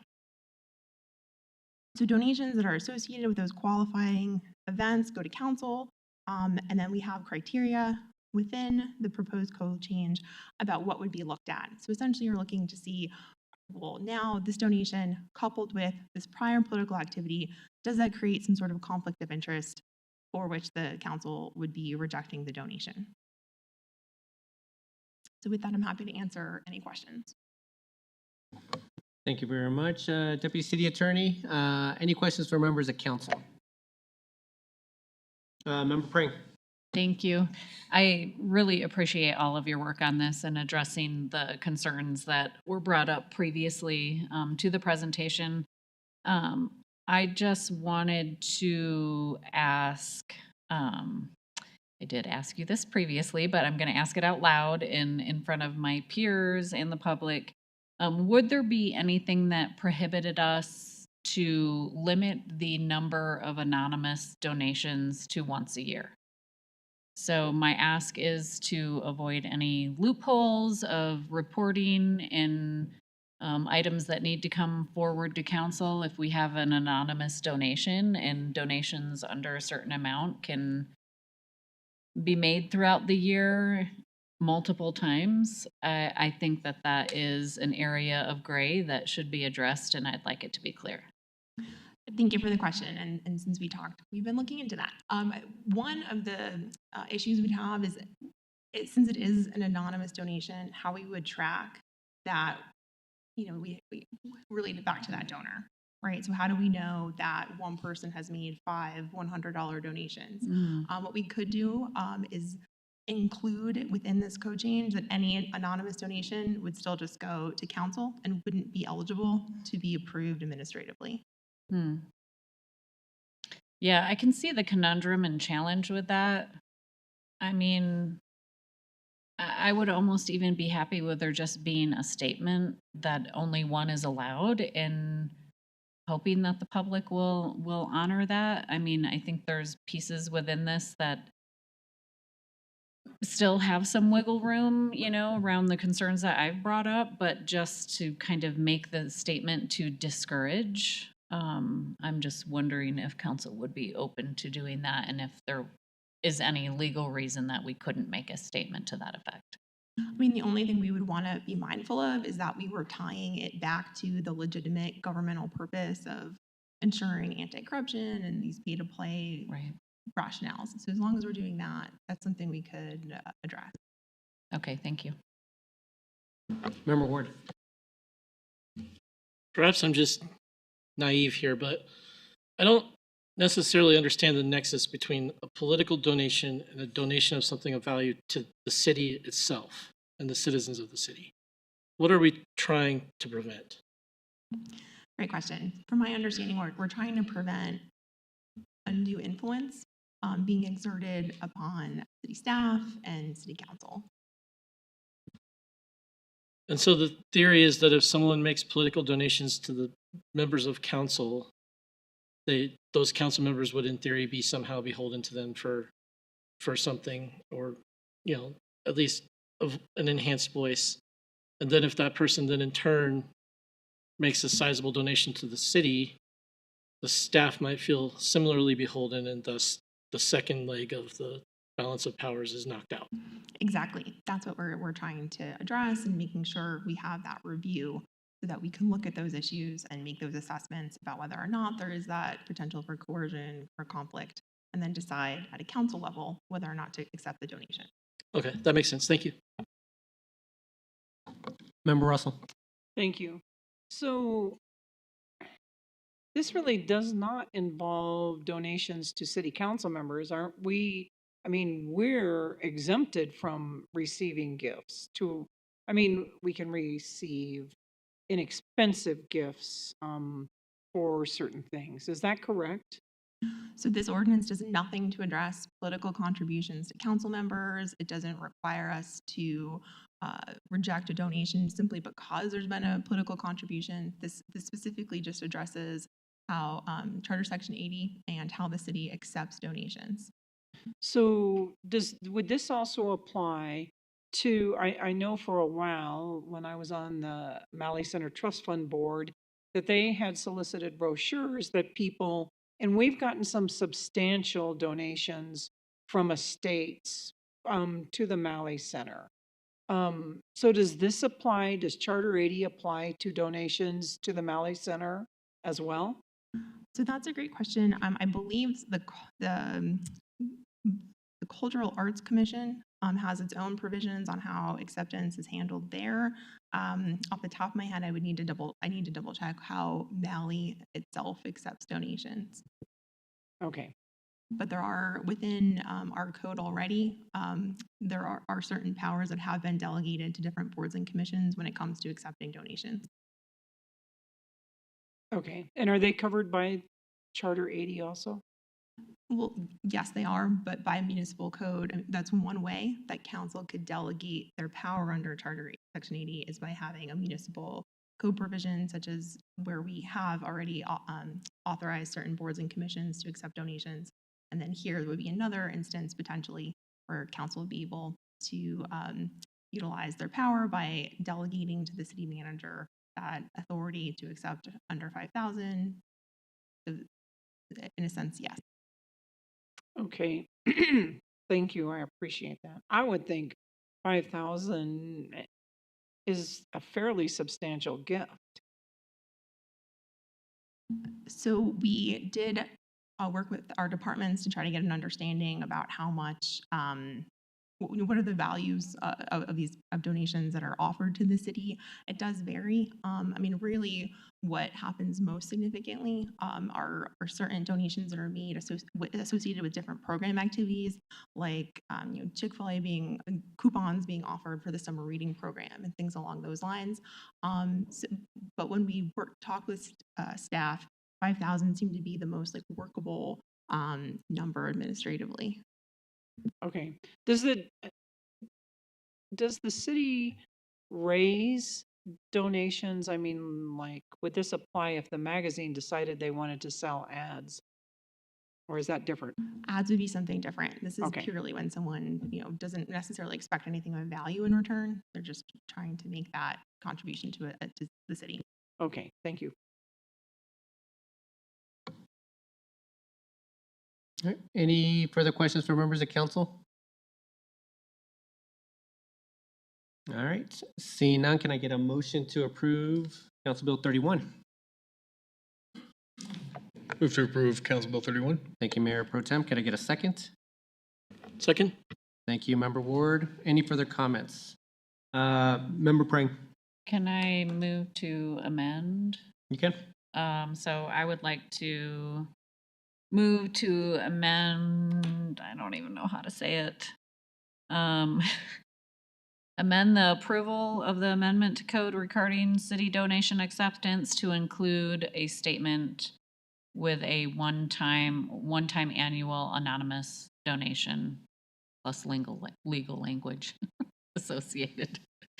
I don't know how else Could to you approach that. specify what it is that, I know you mentioned it as part of your comments, but, so you're trying to limit one anonymous? I want to insert a statement to allow only a one-time anonymous donation to the city with whatever the legalese is. From any individual. From any individual annually. Such that if it were under $5,000, it could continue to be approved by the city manager. Is that right? Am I understanding that? I would prefer it to be for any dollar amount. Thank you, Member Prang. Could I get a second? Second. Thank you, Member Russell. All right, any further comments? Member Bethel, I'll start with you since your light's on. Sure. Yeah, Member Prang, I really appreciate the sentiment behind that, but I have a hard time supporting it because there's no way to enforce that, right? We were just discussing that it would be difficult or impossible to track anonymous donations, and the request is just a request.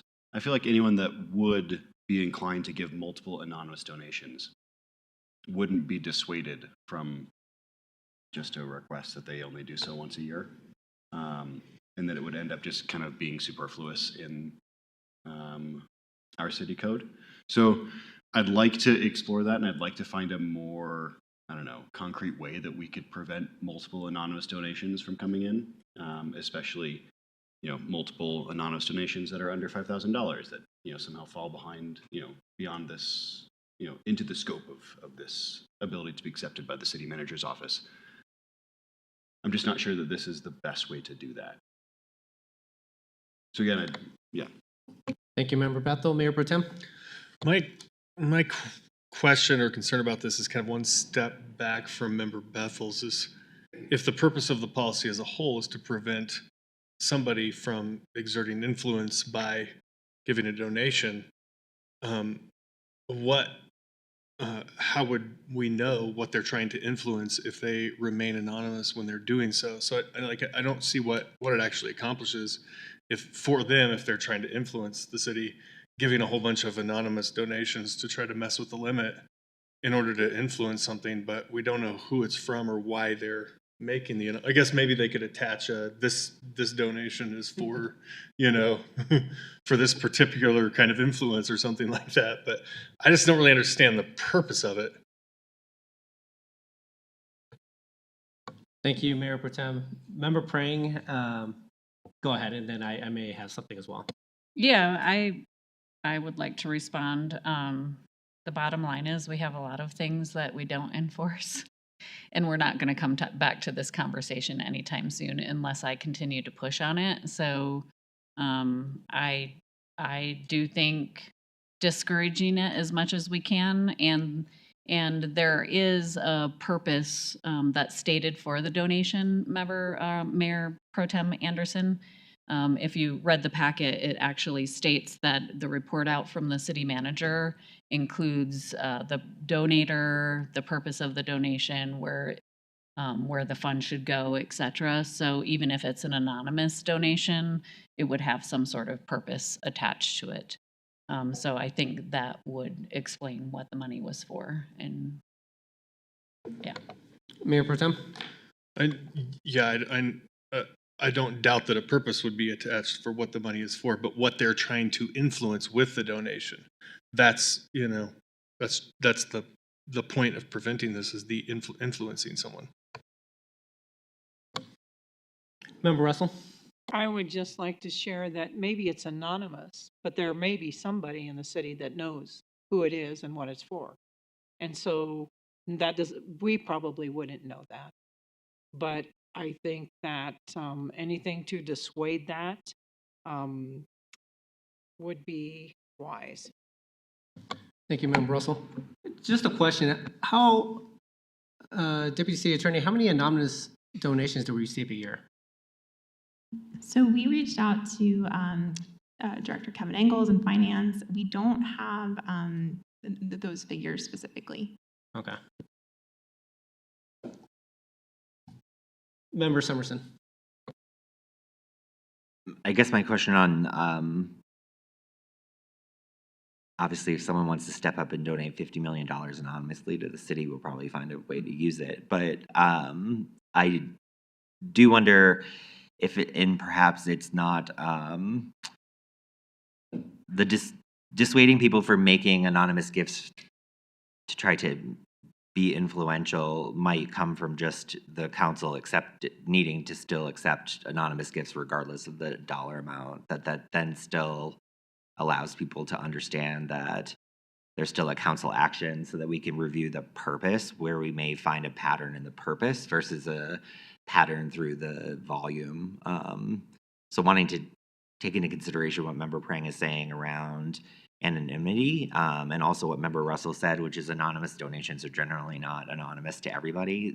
There's usually a lot of legal language that makes them anonymous to the public. And so I would be more inclined to just have a more blanket approach to anonymous donations, since it seems to be rare that any anonymous donation, regardless of the dollar amount, would come to council for approval, for acceptance.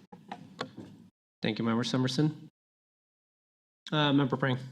Given Member Summerson's comments, I'd be happy to withdraw my amendment and make a new one. Go ahead, Member Prang. I move to amend the amendment to code regarding the city donation acceptance policy to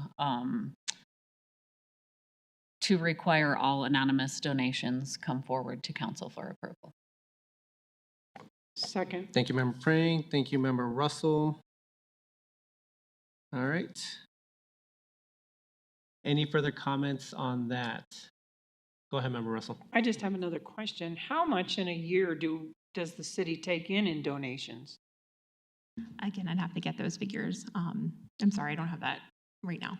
Well, that's okay. So my question is, are we spending a lot of time on this, and it may really not even be that much? Right. Makes me wonder. Okay. The city is offered donations throughout the year. Again, it is usually more of those smaller values, like I talked about with like bookmarks and things like that. So meaning things like Chick-fil-A could donate things for, let's say we had a thing out in the foyer here, and Chick-fil-A or some other company could donate things for that, right? Do we solicit donations for that type of thing? We do, and I would say the majority of our donations do come through our special event sponsorships. And this came up because I did have some concerns about some of those donations and some of the kind of benefits that they would be getting. So I asked for a policy like this to be written. But you're right, it's not terribly common for someone to just walk up and say, I want to paint a bridge, pay you to paint a bridge or something like that. It's really more for special event sponsorships. Okay. All right. Thank you. All right. Thank you very much, Member Russell. All right. So we have a motion. We have a motion as amended. The motion as amended is just require any anonymous donations to require city council approval. All right. With no further comments, can we please vote? As amended. Mayor Pro Tem Anderson. Nay. Member Bethel. Aye. Member Prang. Aye. Member Russell. Aye. Member Summerson. Aye. Member Ward. Aye. Mayor Sierra. Aye. Let the record show 6 ayes, 1 nay. Thank you very much. Any further amendments? If not, can we please vote on the motion as amended? Mayor Pro Tem Anderson. Aye. Member Bethel. Aye. Member Prang. Aye. Member Russell. Aye. Member Summerson. Aye. Member Ward. Aye. and Mayor Sierra. Aye. Let the record show 7 ayes.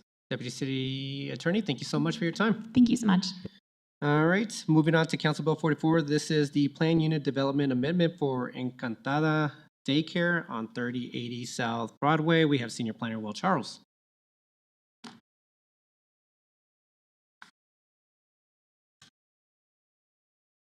Good evening, Will. Good evening. Yep. I know I am not Brooke, who started this. He is out today, so I'm filling in for him. But I am here if you have any questions, as well as members from our engineering team. And then also members from the applicant team are here in person as well as virtually if you have any questions. So with that, I'll open it up to you guys. All right, thank you very much, Mr. Charles. Any questions for members of council? Just my one question is, since the public hearing, have the residents at the location that is going to be losing parking, have they had a conversation with staff? Sorry, what was, can you repeat it? There was a couple of, there was 1 or 2 residential lots right on the corner of Dartmouth and Lincoln that potentially will be losing parking. Have they received communication from staff since the public hearing? Not that I am aware of. I do not believe Brooke had a chance to reach out to them before he was out.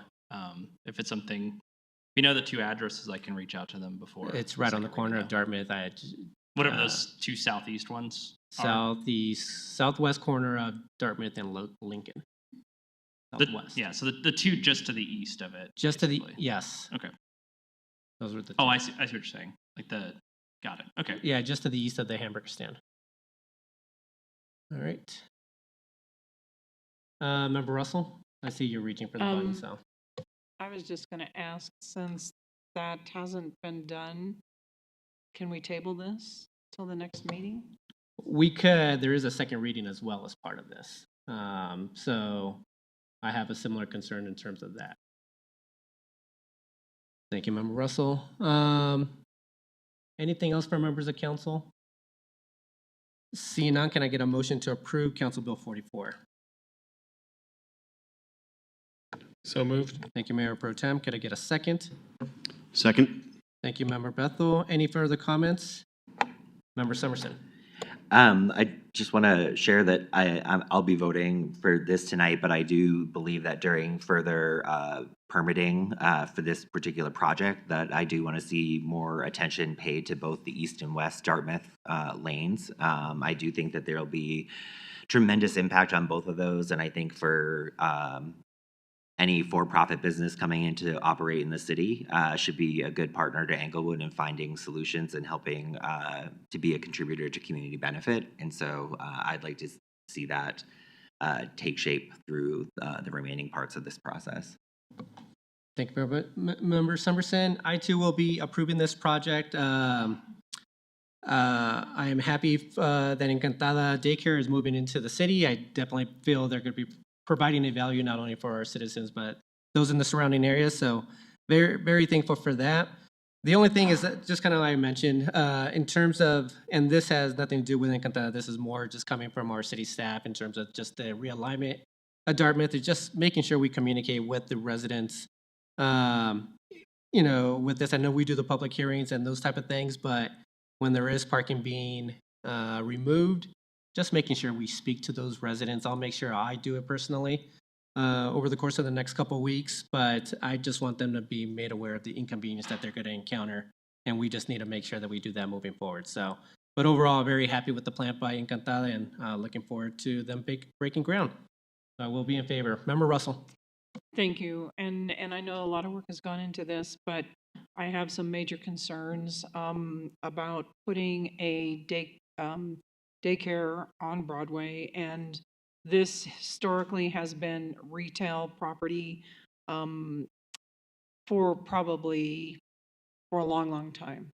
And our sales and use tax has been going down. I think maybe some of the increase in sales and use tax is because of the outside the city revenue. I would just like to see more retail because there are not places in Englewood to shop. And so I believe us council taking away prime retail location is not wise. So I will not be supporting this. Thank you. Member Prang. Thank you, Mayor. I too will be in support of this on first reading tonight.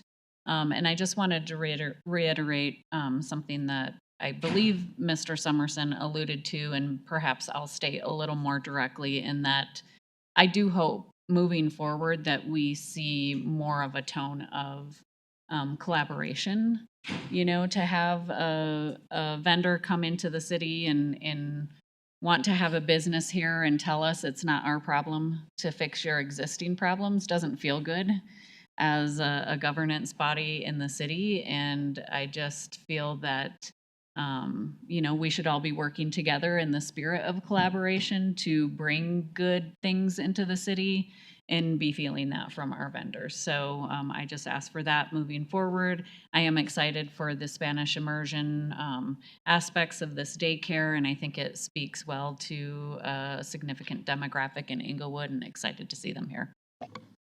All right, thank you, Member Prang. And with that, everyone, can we please vote? Mayor Pro Tem Anderson. Aye. Member Bethel. Aye. Member Prang. Aye. Member Russell. Nay. Member Summerson. Aye. Member Ward. Aye. And Mayor Sierra. Aye. Let the record show 6 ayes, 1 nay. Thank you so much. Thank you very much, Mr. Charles, and to Encantada Daycare.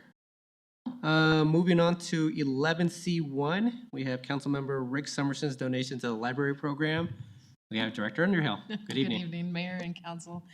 So Councilmember Rick Summerson is interested in donating a button maker to the library. I'm assuming it's under $100, $150, less than that. It's something they use regularly in the library for different programs. Thank you very much, Director. Any questions from members of council? Seeing none, can we get a motion to approve 11C1?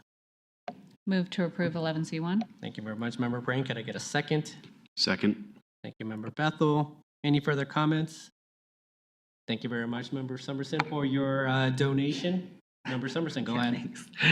I was glad my name was on the agenda for a positive reason. Am I able to vote on this? I just wanted clarity on if I should. I recommend that you don't, just Right, because it's thank you. Yep, your just money wanted- at stake. Just wanted to make sure. Thank you. All right, thank you very much, Member Summerson. All right, with that, can we please vote? Mayor Pro Tem Anderson. Aye. Member Bethel. Aye. Member Prang. Aye. Member Russell. Aye. Member Ward. Aye. And Mayor Sierra. Aye. Let the record show 6 ayes. Thank you very much, and thank you very much, Director. Moving on to 11C2, this is the addendum to the original Axon contract for body-worn cameras to include Axon Assistant. We have Chief of Police Dave Jackson. Good evening, Chief. Good evening.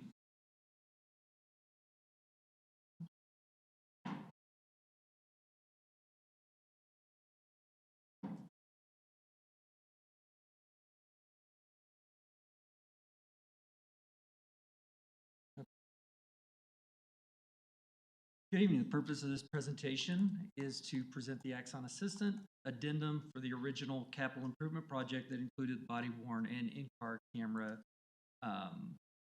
features. The original contract was supposed to have included this feature, but it was inadvertently left off. Did not recognize this when we sent it through the first time. This adds $95,000 over the course of 5 years to correct this error. That brings the total of this contract to just under $1.9 million.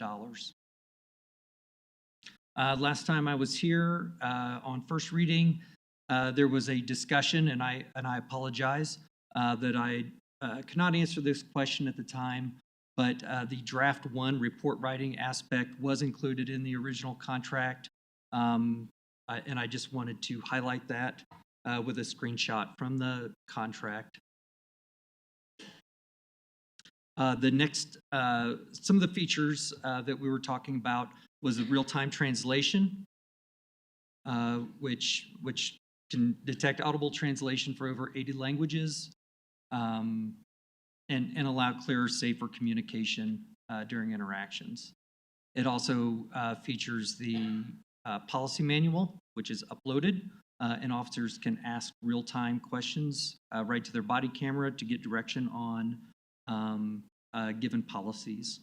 And we can also ask general information about facts, definitions, and quick calculations. I think the last time I was here, there was a couple of questions about how often we are using this. And I did get a breakdown. We have translated 130 conversations. I should clarify this number is from the end of April until I think June 12th is the time span. So about a 6-week period. There were 130 conversations that were translated that had 901 back and forth independent translations. That covered 5 different languages: German, Italian, Korean, Russian, and Spanish. In that same time frame, we used 16 general information questions and 8 policy lookups. Axon Assistant runs entirely within the CJIT compliant Axon system. It uses AI on an agency data without sending it to external tools. Our data stays protected and controlled and is never trained to use external models. And the data is not searchable by external sources. All interactions are authenticated and auditable to preserve evidentiary integrity, and the system is designed to support human decision-making, but the final action is always with the officers. And with that, I open it to questions. Chief, thank you very much for that. Any questions from members of council? Go ahead, Member Prang. Thank you. Just a few points of clarification. So, if everything that's being recorded through the body cameras, which would include the translation services data, how would that not be searchable by external sources if all of that information is going to evidence.com? Is going where? So to evidence.com. So anything that's data that's flowing through the Axon system and getting recorded automatically goes to evidence.com. I believe I understand to be the case. So then how would that not be searchable by external sources? We control evidence.com. It's not external. So we just control that data. Right, I understand that. So I guess I just want to be, I'm not asking this because I have a problem with that necessarily. I'm asking it to be clear to the public that other agencies outside of ours can request to be invited in to access that data, but it's not an open opt-in system like Flock where you can just access the data. Yeah, Deputy Chief Fender, sorry. Yeah, Councilmember Frank, for sure. So if we were to share body-worn camera video with another agency, with the district attorney's office, et cetera, that would have to come as a request from that agency with criminal justice purposes. For example, I'll use the district attorney's office. And so if we did have a criminal prosecution that was based on the evidence that was gathered on the body-worn camera through a translation, then yes, we would share that with the district attorney's office, but there's nothing that's externally searchable. Right, right. I think that when we use the terms external, some of our public might understand that to mean like other police departments would not be able to request it. So just making sure that we have like transparency and clarity around it. It can be asked for, but it has to be asked for and approved by someone on our police department for them to be able to access it. Yes. Cool, thank you. I appreciate that.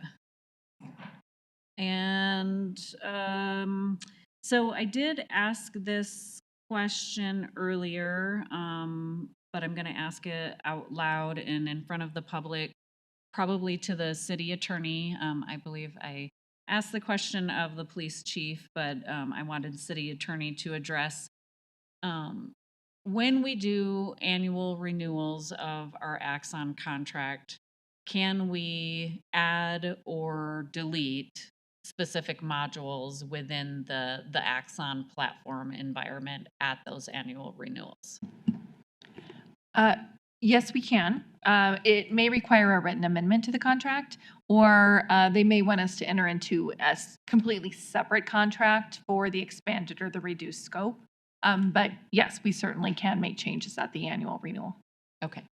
I did want to follow up on that question. We reached out to Axon about this. There is a way, if for some reason there was an issue and we wanted to address that, we can have them turn off certain functions as well. Okay. At any point in time or at the annual renewal? I'm not sure. I can answer that question. So, for example, with Axon Assistant, this module we're not talking about tonight comes with three things, right? The translation module, the general questions, and the policy lookup. And the answer from Axon is that all three of those can be turned on and off at any point. Okay. So if we wanted to, say, turn off general questions, for example, that's just a switch that we can control on our end, if that makes it. But it doesn't affect the contract. Sense. Okay, thank you. Yes, ma'am.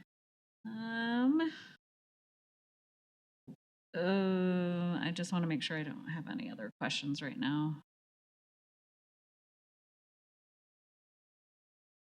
I don't think I have any other questions right now, but thank you for bringing the statistics on the use of those items as well. Sure. Member Ward. We all heard some concerns from the public tonight regarding AI, and in weeks past, we've heard similar concerns. I think it would be helpful for me in the context of the discussion we're having tonight if I understood some more about the practical application of these tools. So we've talked about the translation, which is fairly straightforward, right? Words are spoken, and then they're spoken again by the computer in the language that the officer understands, and back and forth the conversation goes. And we all know that those translations are relatively useful, but not always 100% accurate. Certainly makes it much easier to communicate with someone than if you don't speak their language at all. You said there were two others, general questions and policy questions. Could you provide an example of what a general question and a policy question interaction might look like? General question could be, gosh, on this, what would be a, I'm trying to think of even what a good job, general question might be. Maybe they would, if there was a Chevy Explorer, a Chevy Tahoe that was used in what does a Chevy Tahoe look like? What's the body style of a Chevy Tahoe? That might give the officer something to look at. It's a SUV or Third Disney is offered to do a demonstration of what a general question might be. I would align it with something you might ask Siri. Okay, so in a case like that, the Axon system is actually retrieving external data from sources outside of our network. We certainly don't have information about every vehicle type hosted on our network. It would be a general, yes, assisted question, or a policy question might be something like something that we don't do very often. A given officer may not do this very often, where he's going to tow a car from private property. Okay. And before he does that, what is our policy on towing from private property? That would be an example of that. You have What this accesses is Axon's data, and it is specific to law enforcement related questions, such as what is case law surrounding stop and frisk. Something like that would be a general question that you would ask. For policy-related questions, you could ask it something like, what is our policy on pursuit driving? I could demonstrate a couple of those questions if you want through the Axon system. So Axon is basically using its own proprietary LLM to process and answer these questions? It is their AI assistant. Okay. It is through their system. Okay. That answers the first question about general questions and gives me the information I think I need. On the policy question, I think my concern is our presentation tonight says the final action remains with the officer. Yes. And I think about what the situation looks like on the street for the officer. He is relying on policy to inform how he performs his job. And he acts on a question about department policy. And depending on the prompt that he gives, the answer may or may not actually be applicable to the situation that he's in right there. So he acts according to the answer, and now he's responsible for the action that takes place as a result of that. And I think my concern, at least partially, is are we putting our officers in a position where they would be better off without that particular tool? I would say no, because this gives them direct access to our policy.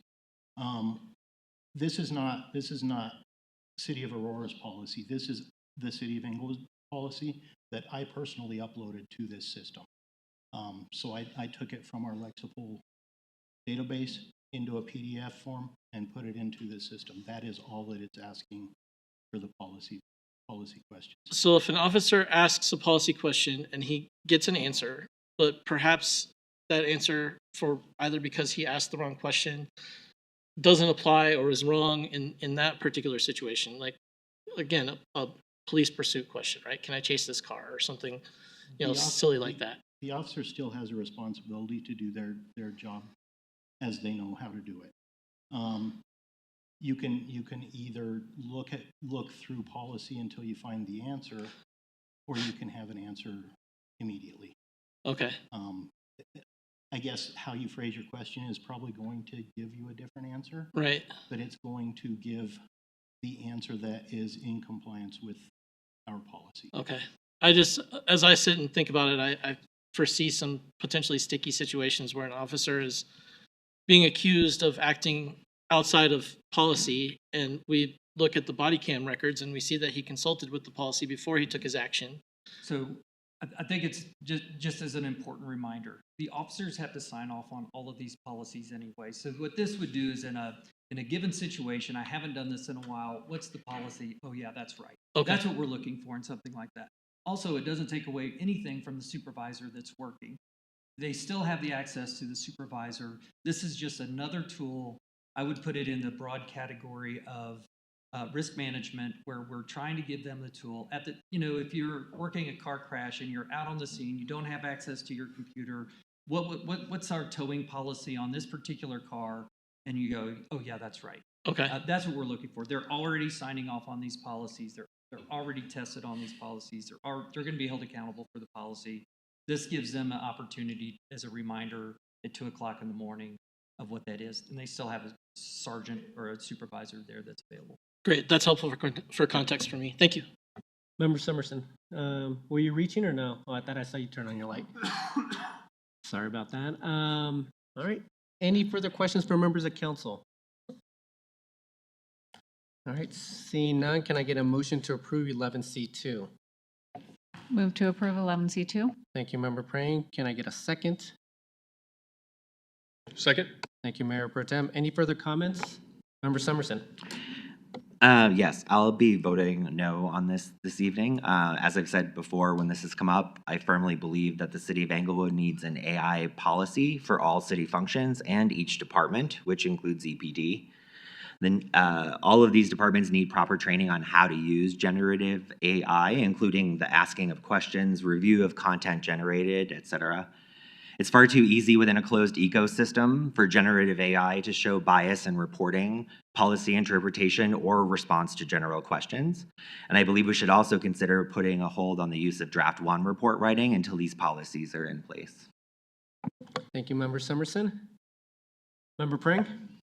Thank you. I will be voting in favor of this tonight, as evidenced by my motion for approval.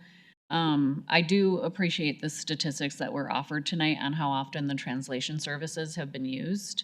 And now that the notion and seeming general consensus of support for establishing a citywide AI policy has been moved forward, I feel that we will have some assurances that we can look at what that policy is and refine it as we go along. I view the translation services specifically as essential. I think it is not only a safety concern for the officer involved, but also for the person being stopped involved. And when there's a language barrier and you have a tool available that can reduce risk in that situation, I'm in support of that. I also don't have a problem with policy being available for officers to verify thinking, you know, if they're in a stressful situation and just need to double check their thinking. And I appreciate that there are some checks and balances for the human action attached to that. I do support the idea that there needs to be, you know, some consistent and annual training on how to ask questions of AI to make sure that you're getting it right, and so that we're not, you know, heading in directions that could increase risk for the officers or the person on the street. But I just see value in using this tool now. I truthfully have more questions probably ahead for draft 1 than I do these particular tools, and so I'll be in support of this tonight. Thank you very much, Member Prang. Member Ward? I'm sympathetic to the concerns of the members of the public who share their concerns tonight, and to my fellow council member Summerson, who is concerned about citywide AI policy. I think anytime we're headed onto an emerging field, there's some risk associated with it. But I'm compelled by the presentation that was given tonight. I would like us to view this more as a pilot than as a permanent addition to the department toolbox. In that I would like, in order to honor those concerns of both the public and our fellow council members, for us to get some updates on how the tool is actually being used on a somewhat regular basis, maybe twice a year or once a year or what have you, and in a manner where we have enough time ahead of us making the contract renewal decision to decide if we want to continue to move forward with it. So I'll be a yes on this tonight, a cautious yes, but a yes just the same. I too will be voting yes on this tonight. I agree with a lot of what Member Prang stated and Member Ward. The language barrier aspect of it to me is just something that I definitely believe is reason enough for us to move forward with it. Stressful enough getting stopped by law enforcement when you don't speak the language, and have that concern on either side of that stop. I just think brings a lot of value, and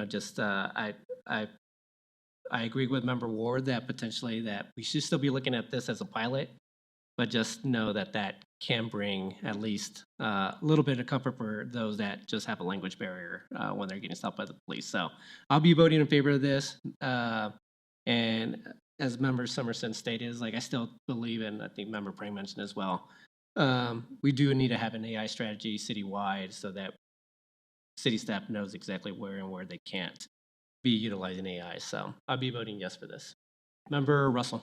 Thank you. And I too will be in support of this tonight. I have some of the same concerns, and I'm looking forward to getting answers back to our council requests on those issues. I do agree that I believe the translation services are imperative, but I do also agree with Council Member Ward in the fact that we need to look into this. I think the things we're talking about tonight are not as probably not as concerning to me as once AI starts writing the reports.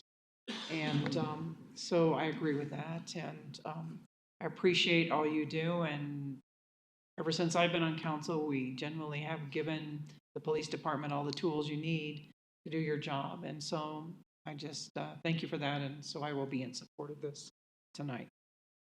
Member Bethel.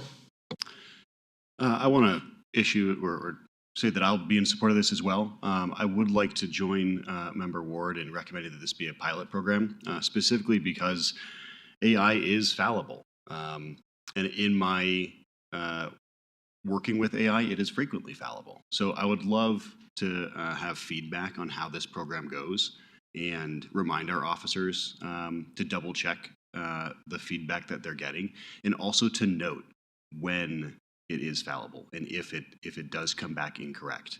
because I'd love to get that data and to see if this is something that we'd like to continue, how strong our results are, and how good this program is as a tool. So I'll support it, and I look forward to the feedback. So thanks, guys. All right. Thank you very much, everyone. And with that, can we please vote? Mayor Pro Tem Anderson. Aye. Member Bethel. Aye. Member Prang. Aye. Member Russell. Aye. Member Summerson. No. Member Ward. Aye. Mayor Sierra. Aye. Let the record show 6 ayes, 1 nay. Chief, thank you very much. Thank you very much to staff on this as well for all your work. Moving on to 11C3, this is a contract for construction with ASR Companies for Civic Center parking garage repairs. Deputy City Manager Tim Dodd.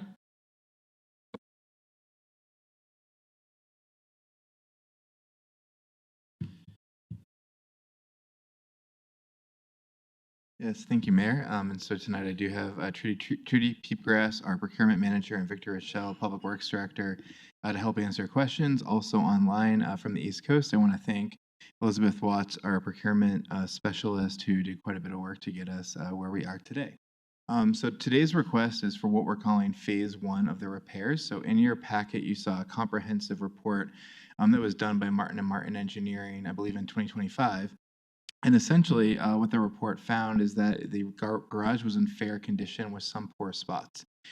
So there was money budgeted for essentially phase 1, which is why I'm here tonight, which is essentially to do the immediate repairs, which are the most impactful to health and safety.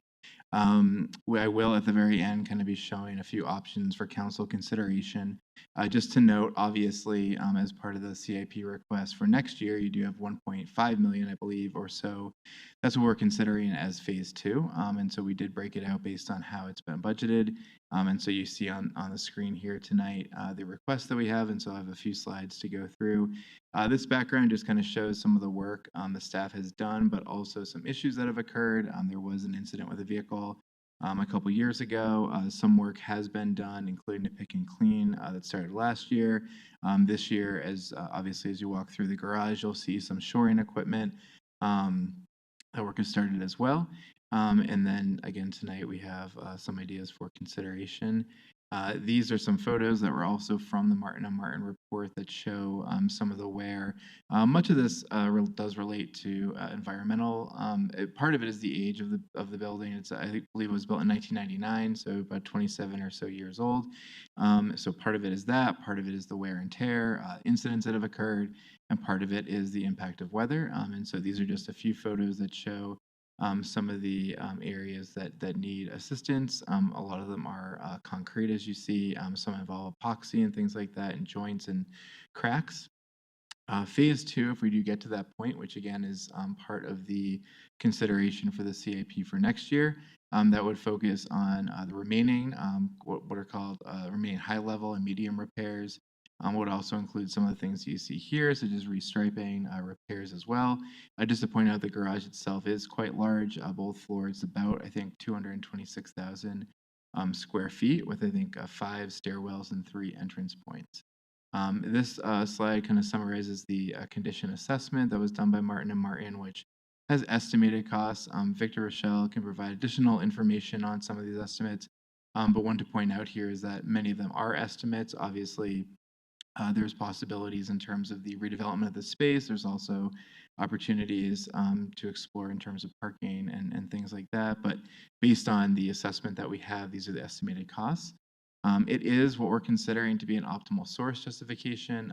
Procurement Manager Peepgrass can answer questions if you have those, and thanks again for being here, Trudy.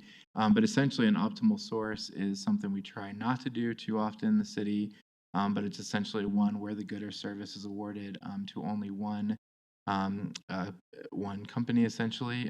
That's based on documents and based on a process that she can outline. The process that we're following is one called the design-build approach. So that's where the consultant and contractor work together on both the design and to get feedback.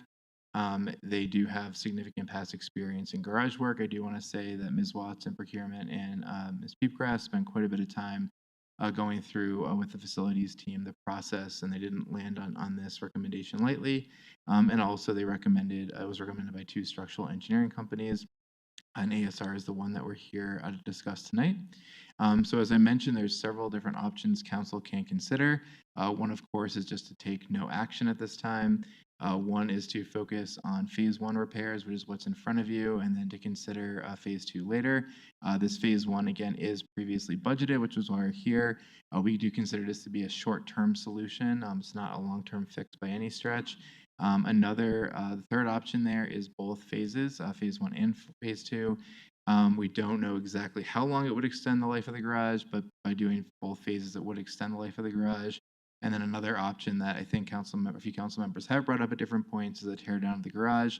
We don't know the cost of that. We would obviously have to get estimates for that for demolition companies. But those are really the four major options that we see for council consideration.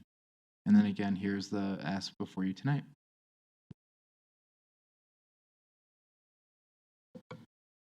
Deputy City Manager, thank you very much for the presentation. Any questions for members of council? Member Ward. I'll just get right to the brass tacks. How bad is the safety issue right now?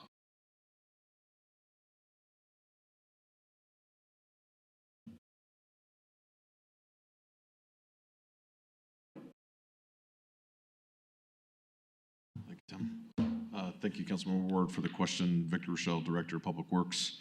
So right now we have shoring in place. The stairs remain closed due to safety concerns with that. I would classify the safety concern as kind of moderate at this point.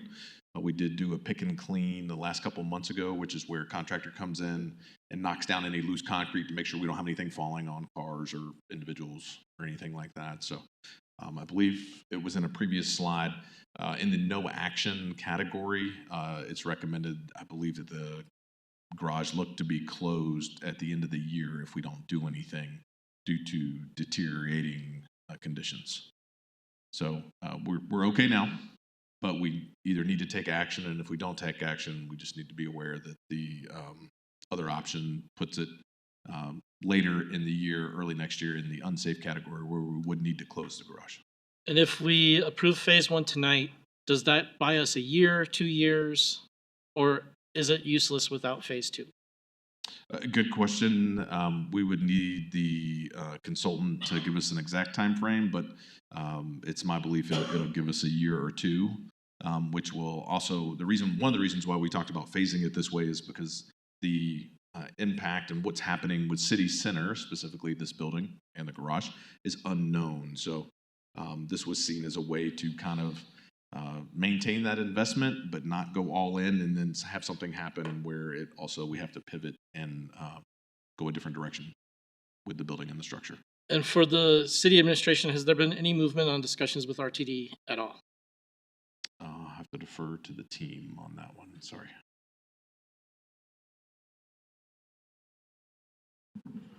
Thank you for the question, Member Ward. Our community development leadership and redevelopment manager have been having those conversations. I don't have a briefing on that in front of me, but we can get that to you. We have reached out to them and made the request of, actually over the last 3 years, we've done it multiple times to lift the requirement for the amount of parking that's required as part of our agreement with them.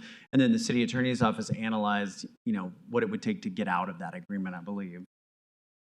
Yeah, I saw that council report. To me, it looks like a question of political will at this point, whether the city and RTD can come to an agreement and get RTD to move a little bit, because they're entitled to the parking that we have there. And we're required to provide them with a functional garage.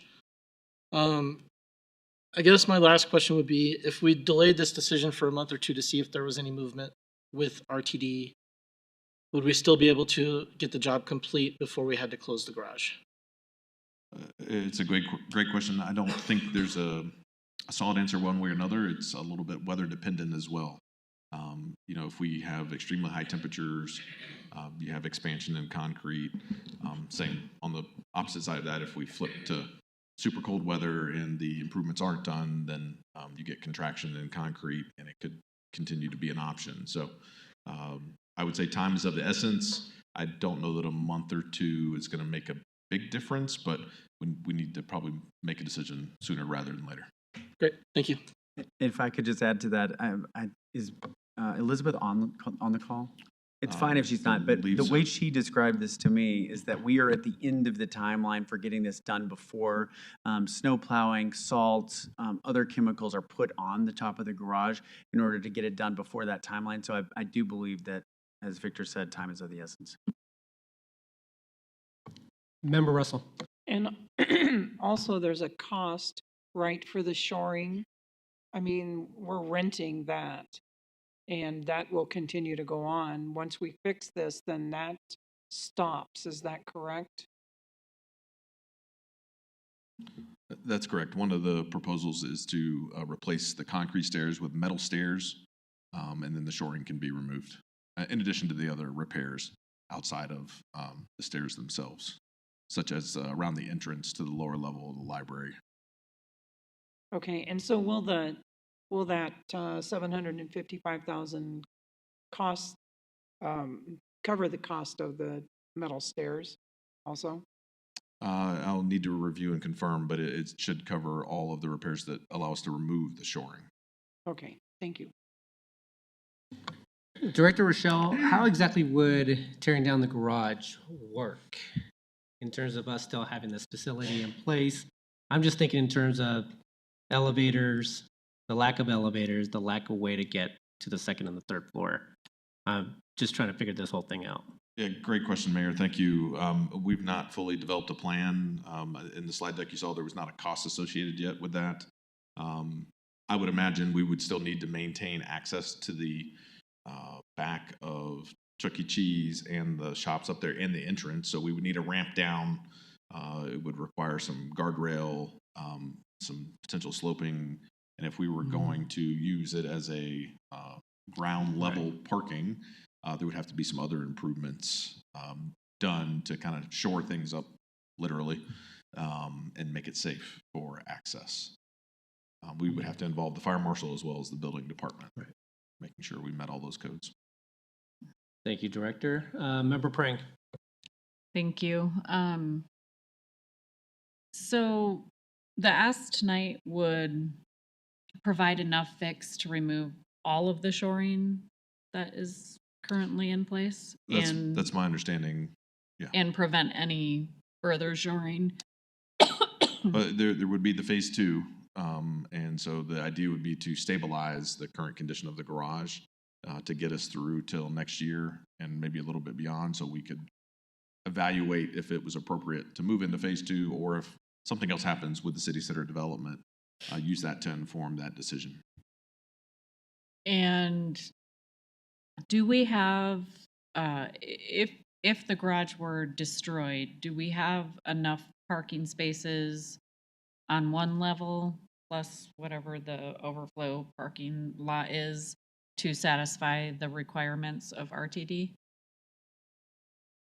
I'd have to maybe defer to City Attorney on the RTD agreement. I think my understanding is the RTD agreement says there's supposed to be so many spaces in the garage, hence the need to renegotiate and open that conversation back up with RTD. So in the garage itself, we need to have a certain amount.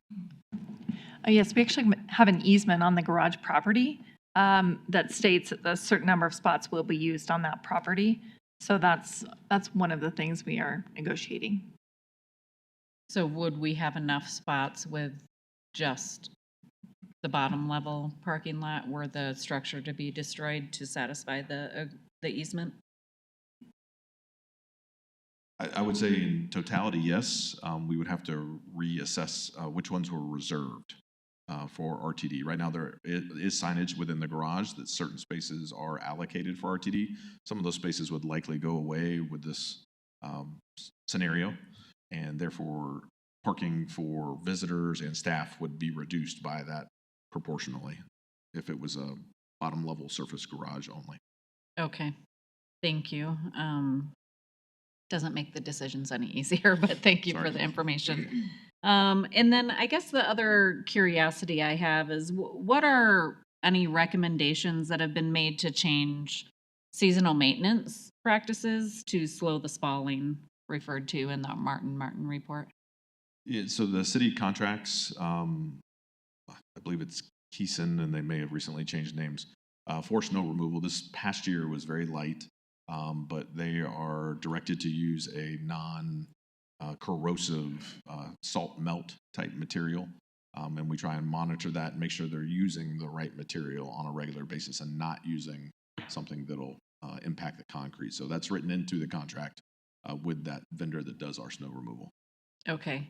And does any alteration in practice address the area where there's not a drain, where we should have a drain where water is pooling? I can't remember exactly where the location of that is, but.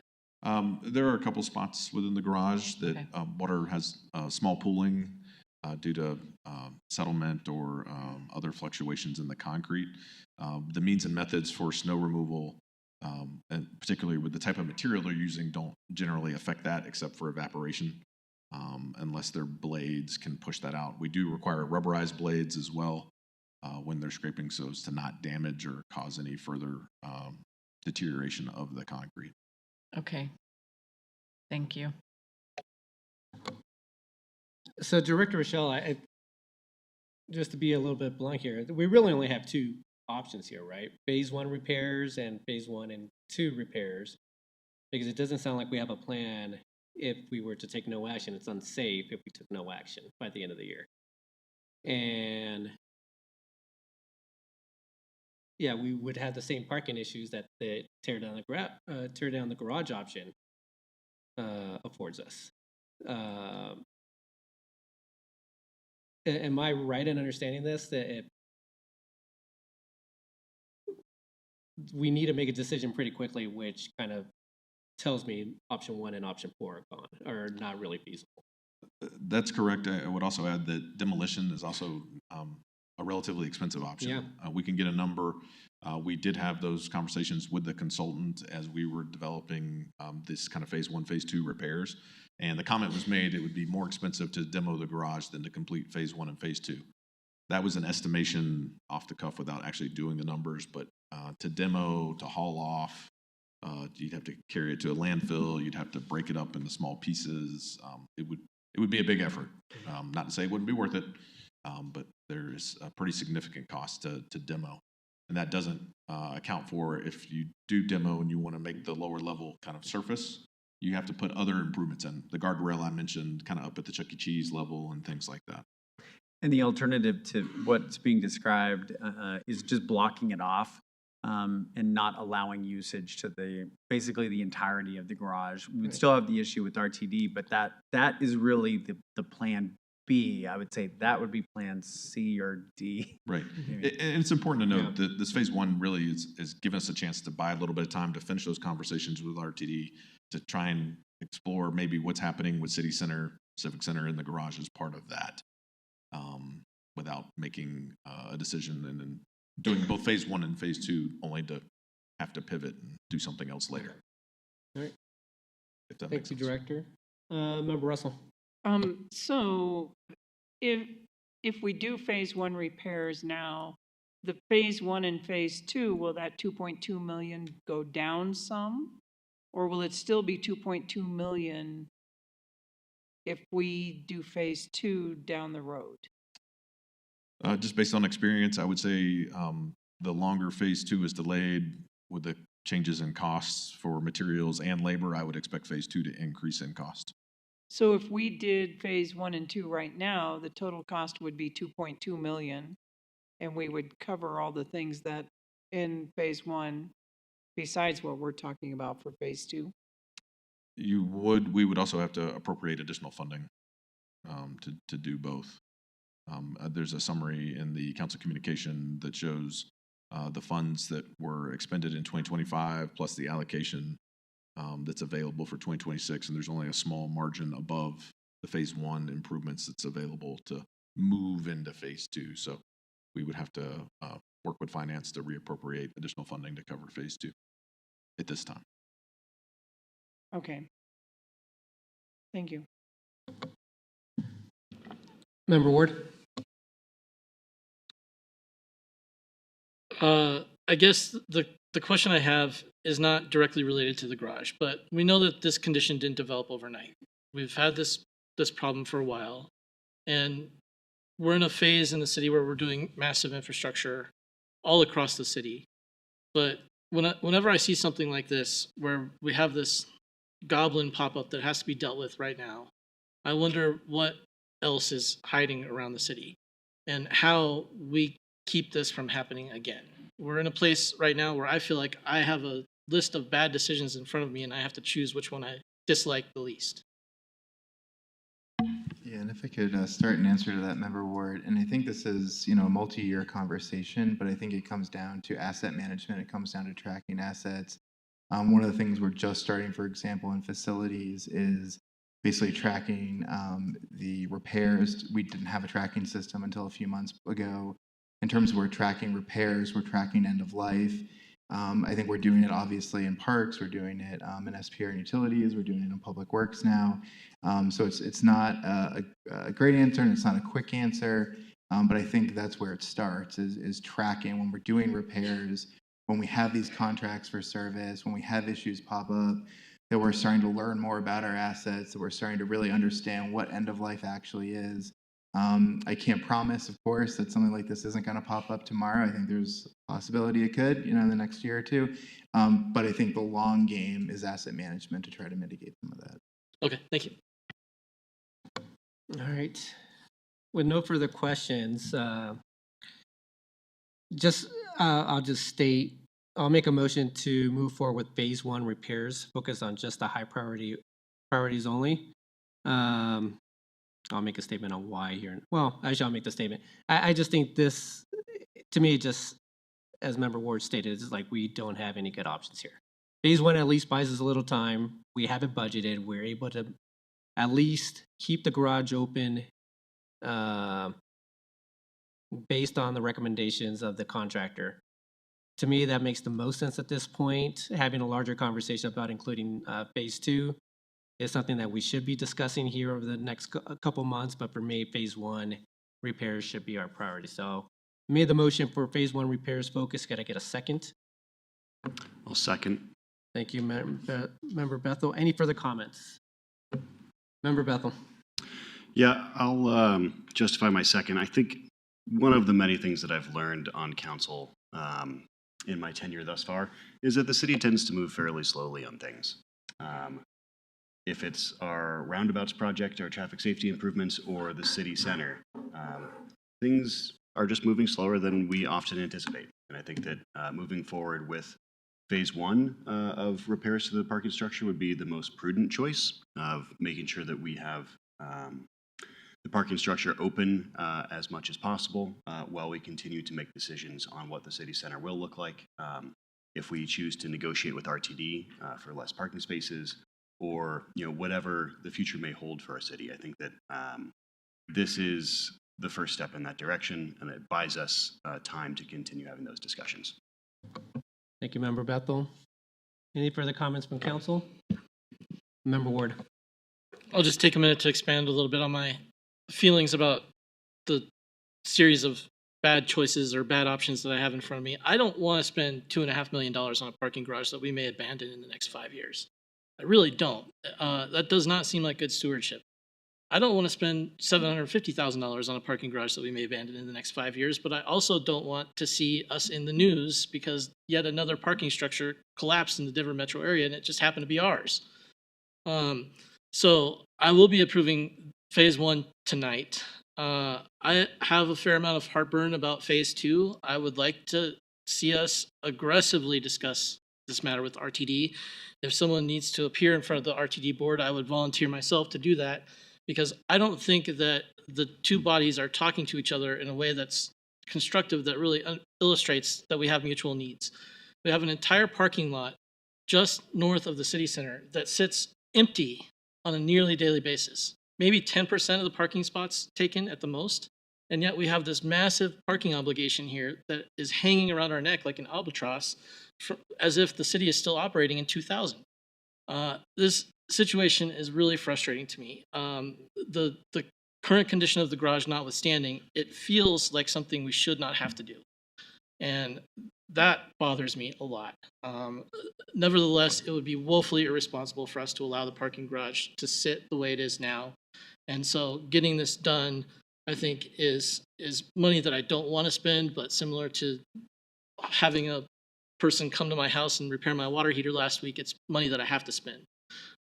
So I will be a yes on this tonight. I am very cautious about phase 2, but if it does need to be done, I think we need to get it done sooner rather than later and find some money under the mattress to get it done with. Thank you, Member Ward. Seeing no further comments, can we please vote? Mayor Pro Tem Anderson, Aye. Member Bethel, Aye. Member Prang, Aye. Member Russell, Aye. Member Summerson, Aye. Member Ward, Aye.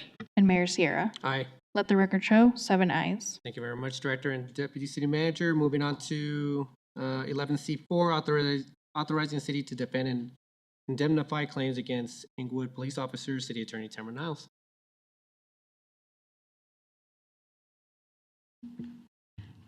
Thank you, Mayor and City Council. This is a resolution in front of you tonight to formally authorize us to defend and indemnify 2 police officers in litigation. This is something that we are already doing. We've already submitted the matter to our insurance company and ensured we have insurance coverage. But we are preparing for trial next month.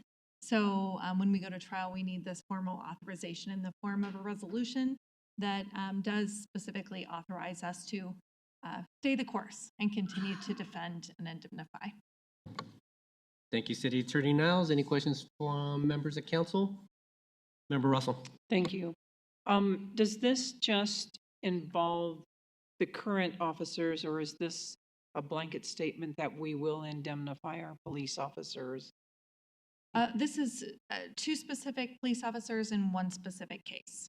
So the next case, when we're preparing for trial, we will bring a specific resolution for that specific case. All right.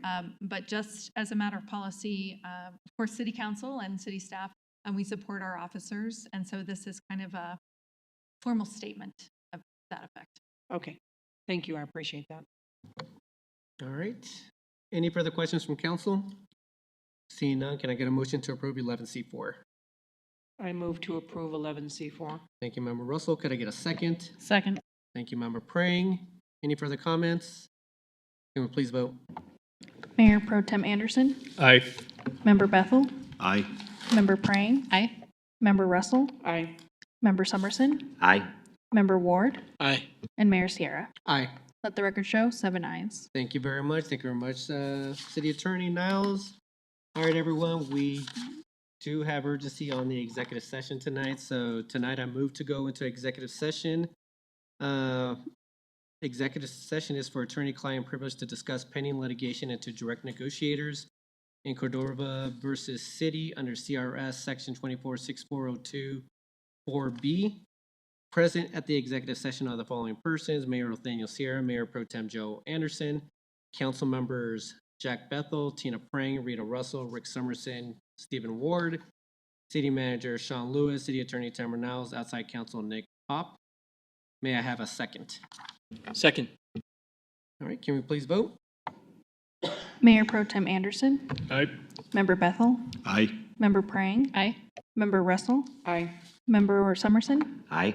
Member Ward, Aye. and Mayor Sierra. Aye. Let the record show 7 ayes. All right, we will now exit this meeting and reconvene in the community room.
All right, the time is now 10:51, and the executive session has been concluded. Present at the executive sessions were the following persons: Mayor Othaniel Sierra, Mayor Pro Tem Joe Anderson, council members Jack Bethel, Tina Prang, Rita Russell, Rick Summerson, and Stephen Ward, City Manager Sean Lewis, City Attorney Tamara Niles, outside counsel Nick Poppy.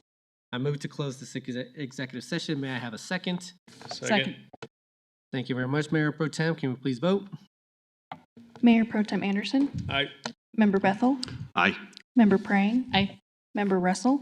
Aye. Member Summerson. Aye. Member Ward. Aye. And Mayor Sierra. Aye. Let the record show 7 ayes. For the record, if any person who participated in the executive session believes that any substantial discussion of any matters not included in the motion to go into the executive session occurred during the executive session, or that any improper action occurred during the executive session in violation of the open meetings law, I would ask that you state your concerns for the record. All right. So then moving on to 12B, discussion regarding next steps following the city manager's retirement announcement, effective August 31st, 2026.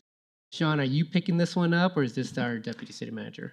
No, I'll be doing that. I just wanted to lay out a few options for you, and so staff can start the process if council would like for us to, in terms of providing you options, pros and cons in terms of executive search firm, providing options regarding an in-house search by our human resources department, or if you'd really like to start even kind of further back in the process and just have a council item on reviewing the city manager's job description.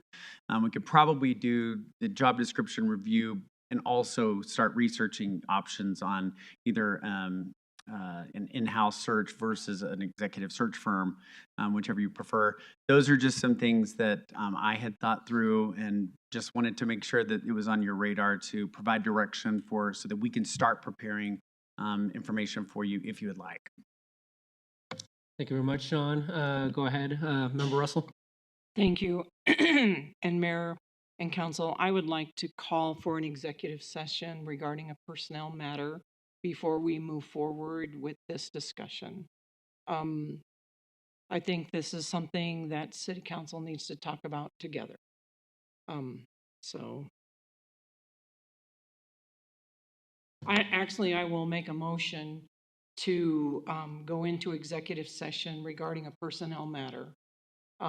Before we go on with this. If you don't want to do that tonight, then I move that we table this till the next meeting. I was going to ask if you were looking to do the executive session tonight on the personnel matter. We don't have to do it tonight, but then I want to table this agenda if we are not, this agenda item, if we're not doing this tonight. On the next steps on it. All right. Thank you very much, Member Russell. Member Ward, go ahead. If we're exclusively talking about the hiring process, is it appropriate for us to do that in executive session? I am not talking about the hiring process. Just for your information. Thank you. Thank you for the clarification, Member Russell. All right.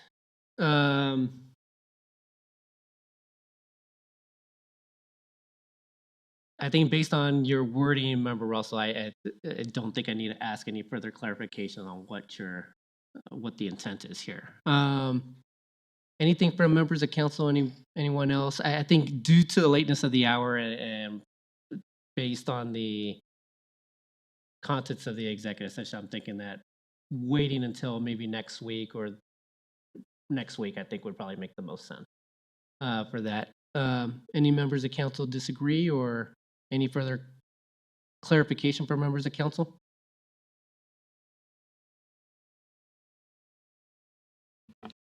Go ahead, Member Ward. I guess I still don't understand why we couldn't talk about the recruiting process without first having an executive session. I don't know if there's anything that Member Russell can say that would elaborate on that, but I would prefer to at least have some limited discussion on the recruitment process tonight. There's an opening for the city manager position as of September 1st, so we would have to talk about that process regardless at some point. That does make sense. I think to your point, Member Russell, I am fine having the executive session next Monday night. as part of this in terms of the executive or what the next steps would be. I think we could have that discussion tonight briefly. I don't think we're going to go into much depth about it, or even give direction maybe potentially tonight about every aspect of it, but I would like to hear the option. Go ahead, Member Russell. I will object to that if you move forward with that. Thank you, Member Russell. Anything to add on that, or just you object to having that conversation about? I object Discussion. to having that conversation without having an executive session. Thank you, Member Russell. Thank you. All right. Anything from members of council? Do we want to postpone both discussions up until next Monday night? Okay, let's see some head nods. All right, we'll postpone 12B until next Monday night. City Manager Lewis? Thank you, Mayor. Are you ready for City Manager's report? I was going to say City Manager report. We'll Okay. move on to 13. Thank you. And Deputy City Manager Dodd has one item on emergency management. Thanks. This is just the annual request to extend the agreement. So the agreement was for 1 year from 2024 to 2025 with 5 one-year incremental renewals. And so this is the agreement we have with the Sheriff's Office and the county. The County Board of Supervisors did approve it on their end, so it's just a 1-year extension. We think it's gone pretty well. They provide us technical assistance. They provide us assistance in the case of an emergency at a rate. They also are helping right now edit our emergency operations plan. They also help us edit other plans as well. Thank you very much. City Manager or Deputy City Manager Dodd, do we need to make a motion for this renewal? I don't believe so, Mayor. I think it's just consent. I do want to point out, too, that on the letter, I'll be getting you, Mayor, the corrected one, but it says 2026, but it should be 2027 in September. But I believe the way we did this last year was just to get consent from council to move forward to have you sign it. Thank you very much. Anybody opposed to the renewal for the emergency management IGA of the Arapahoe County? All right.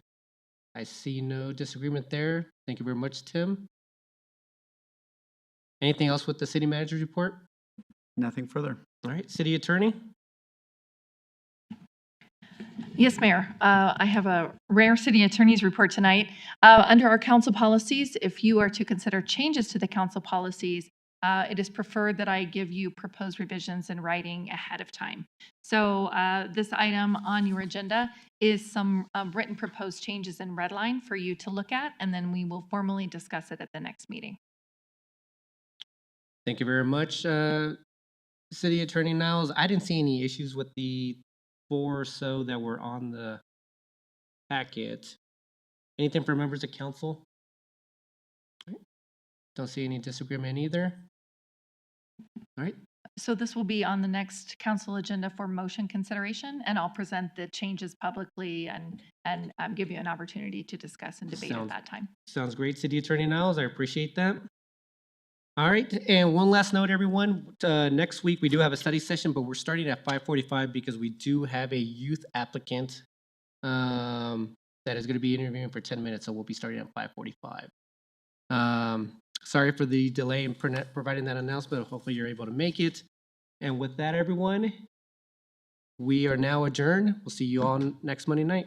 Have a good evening.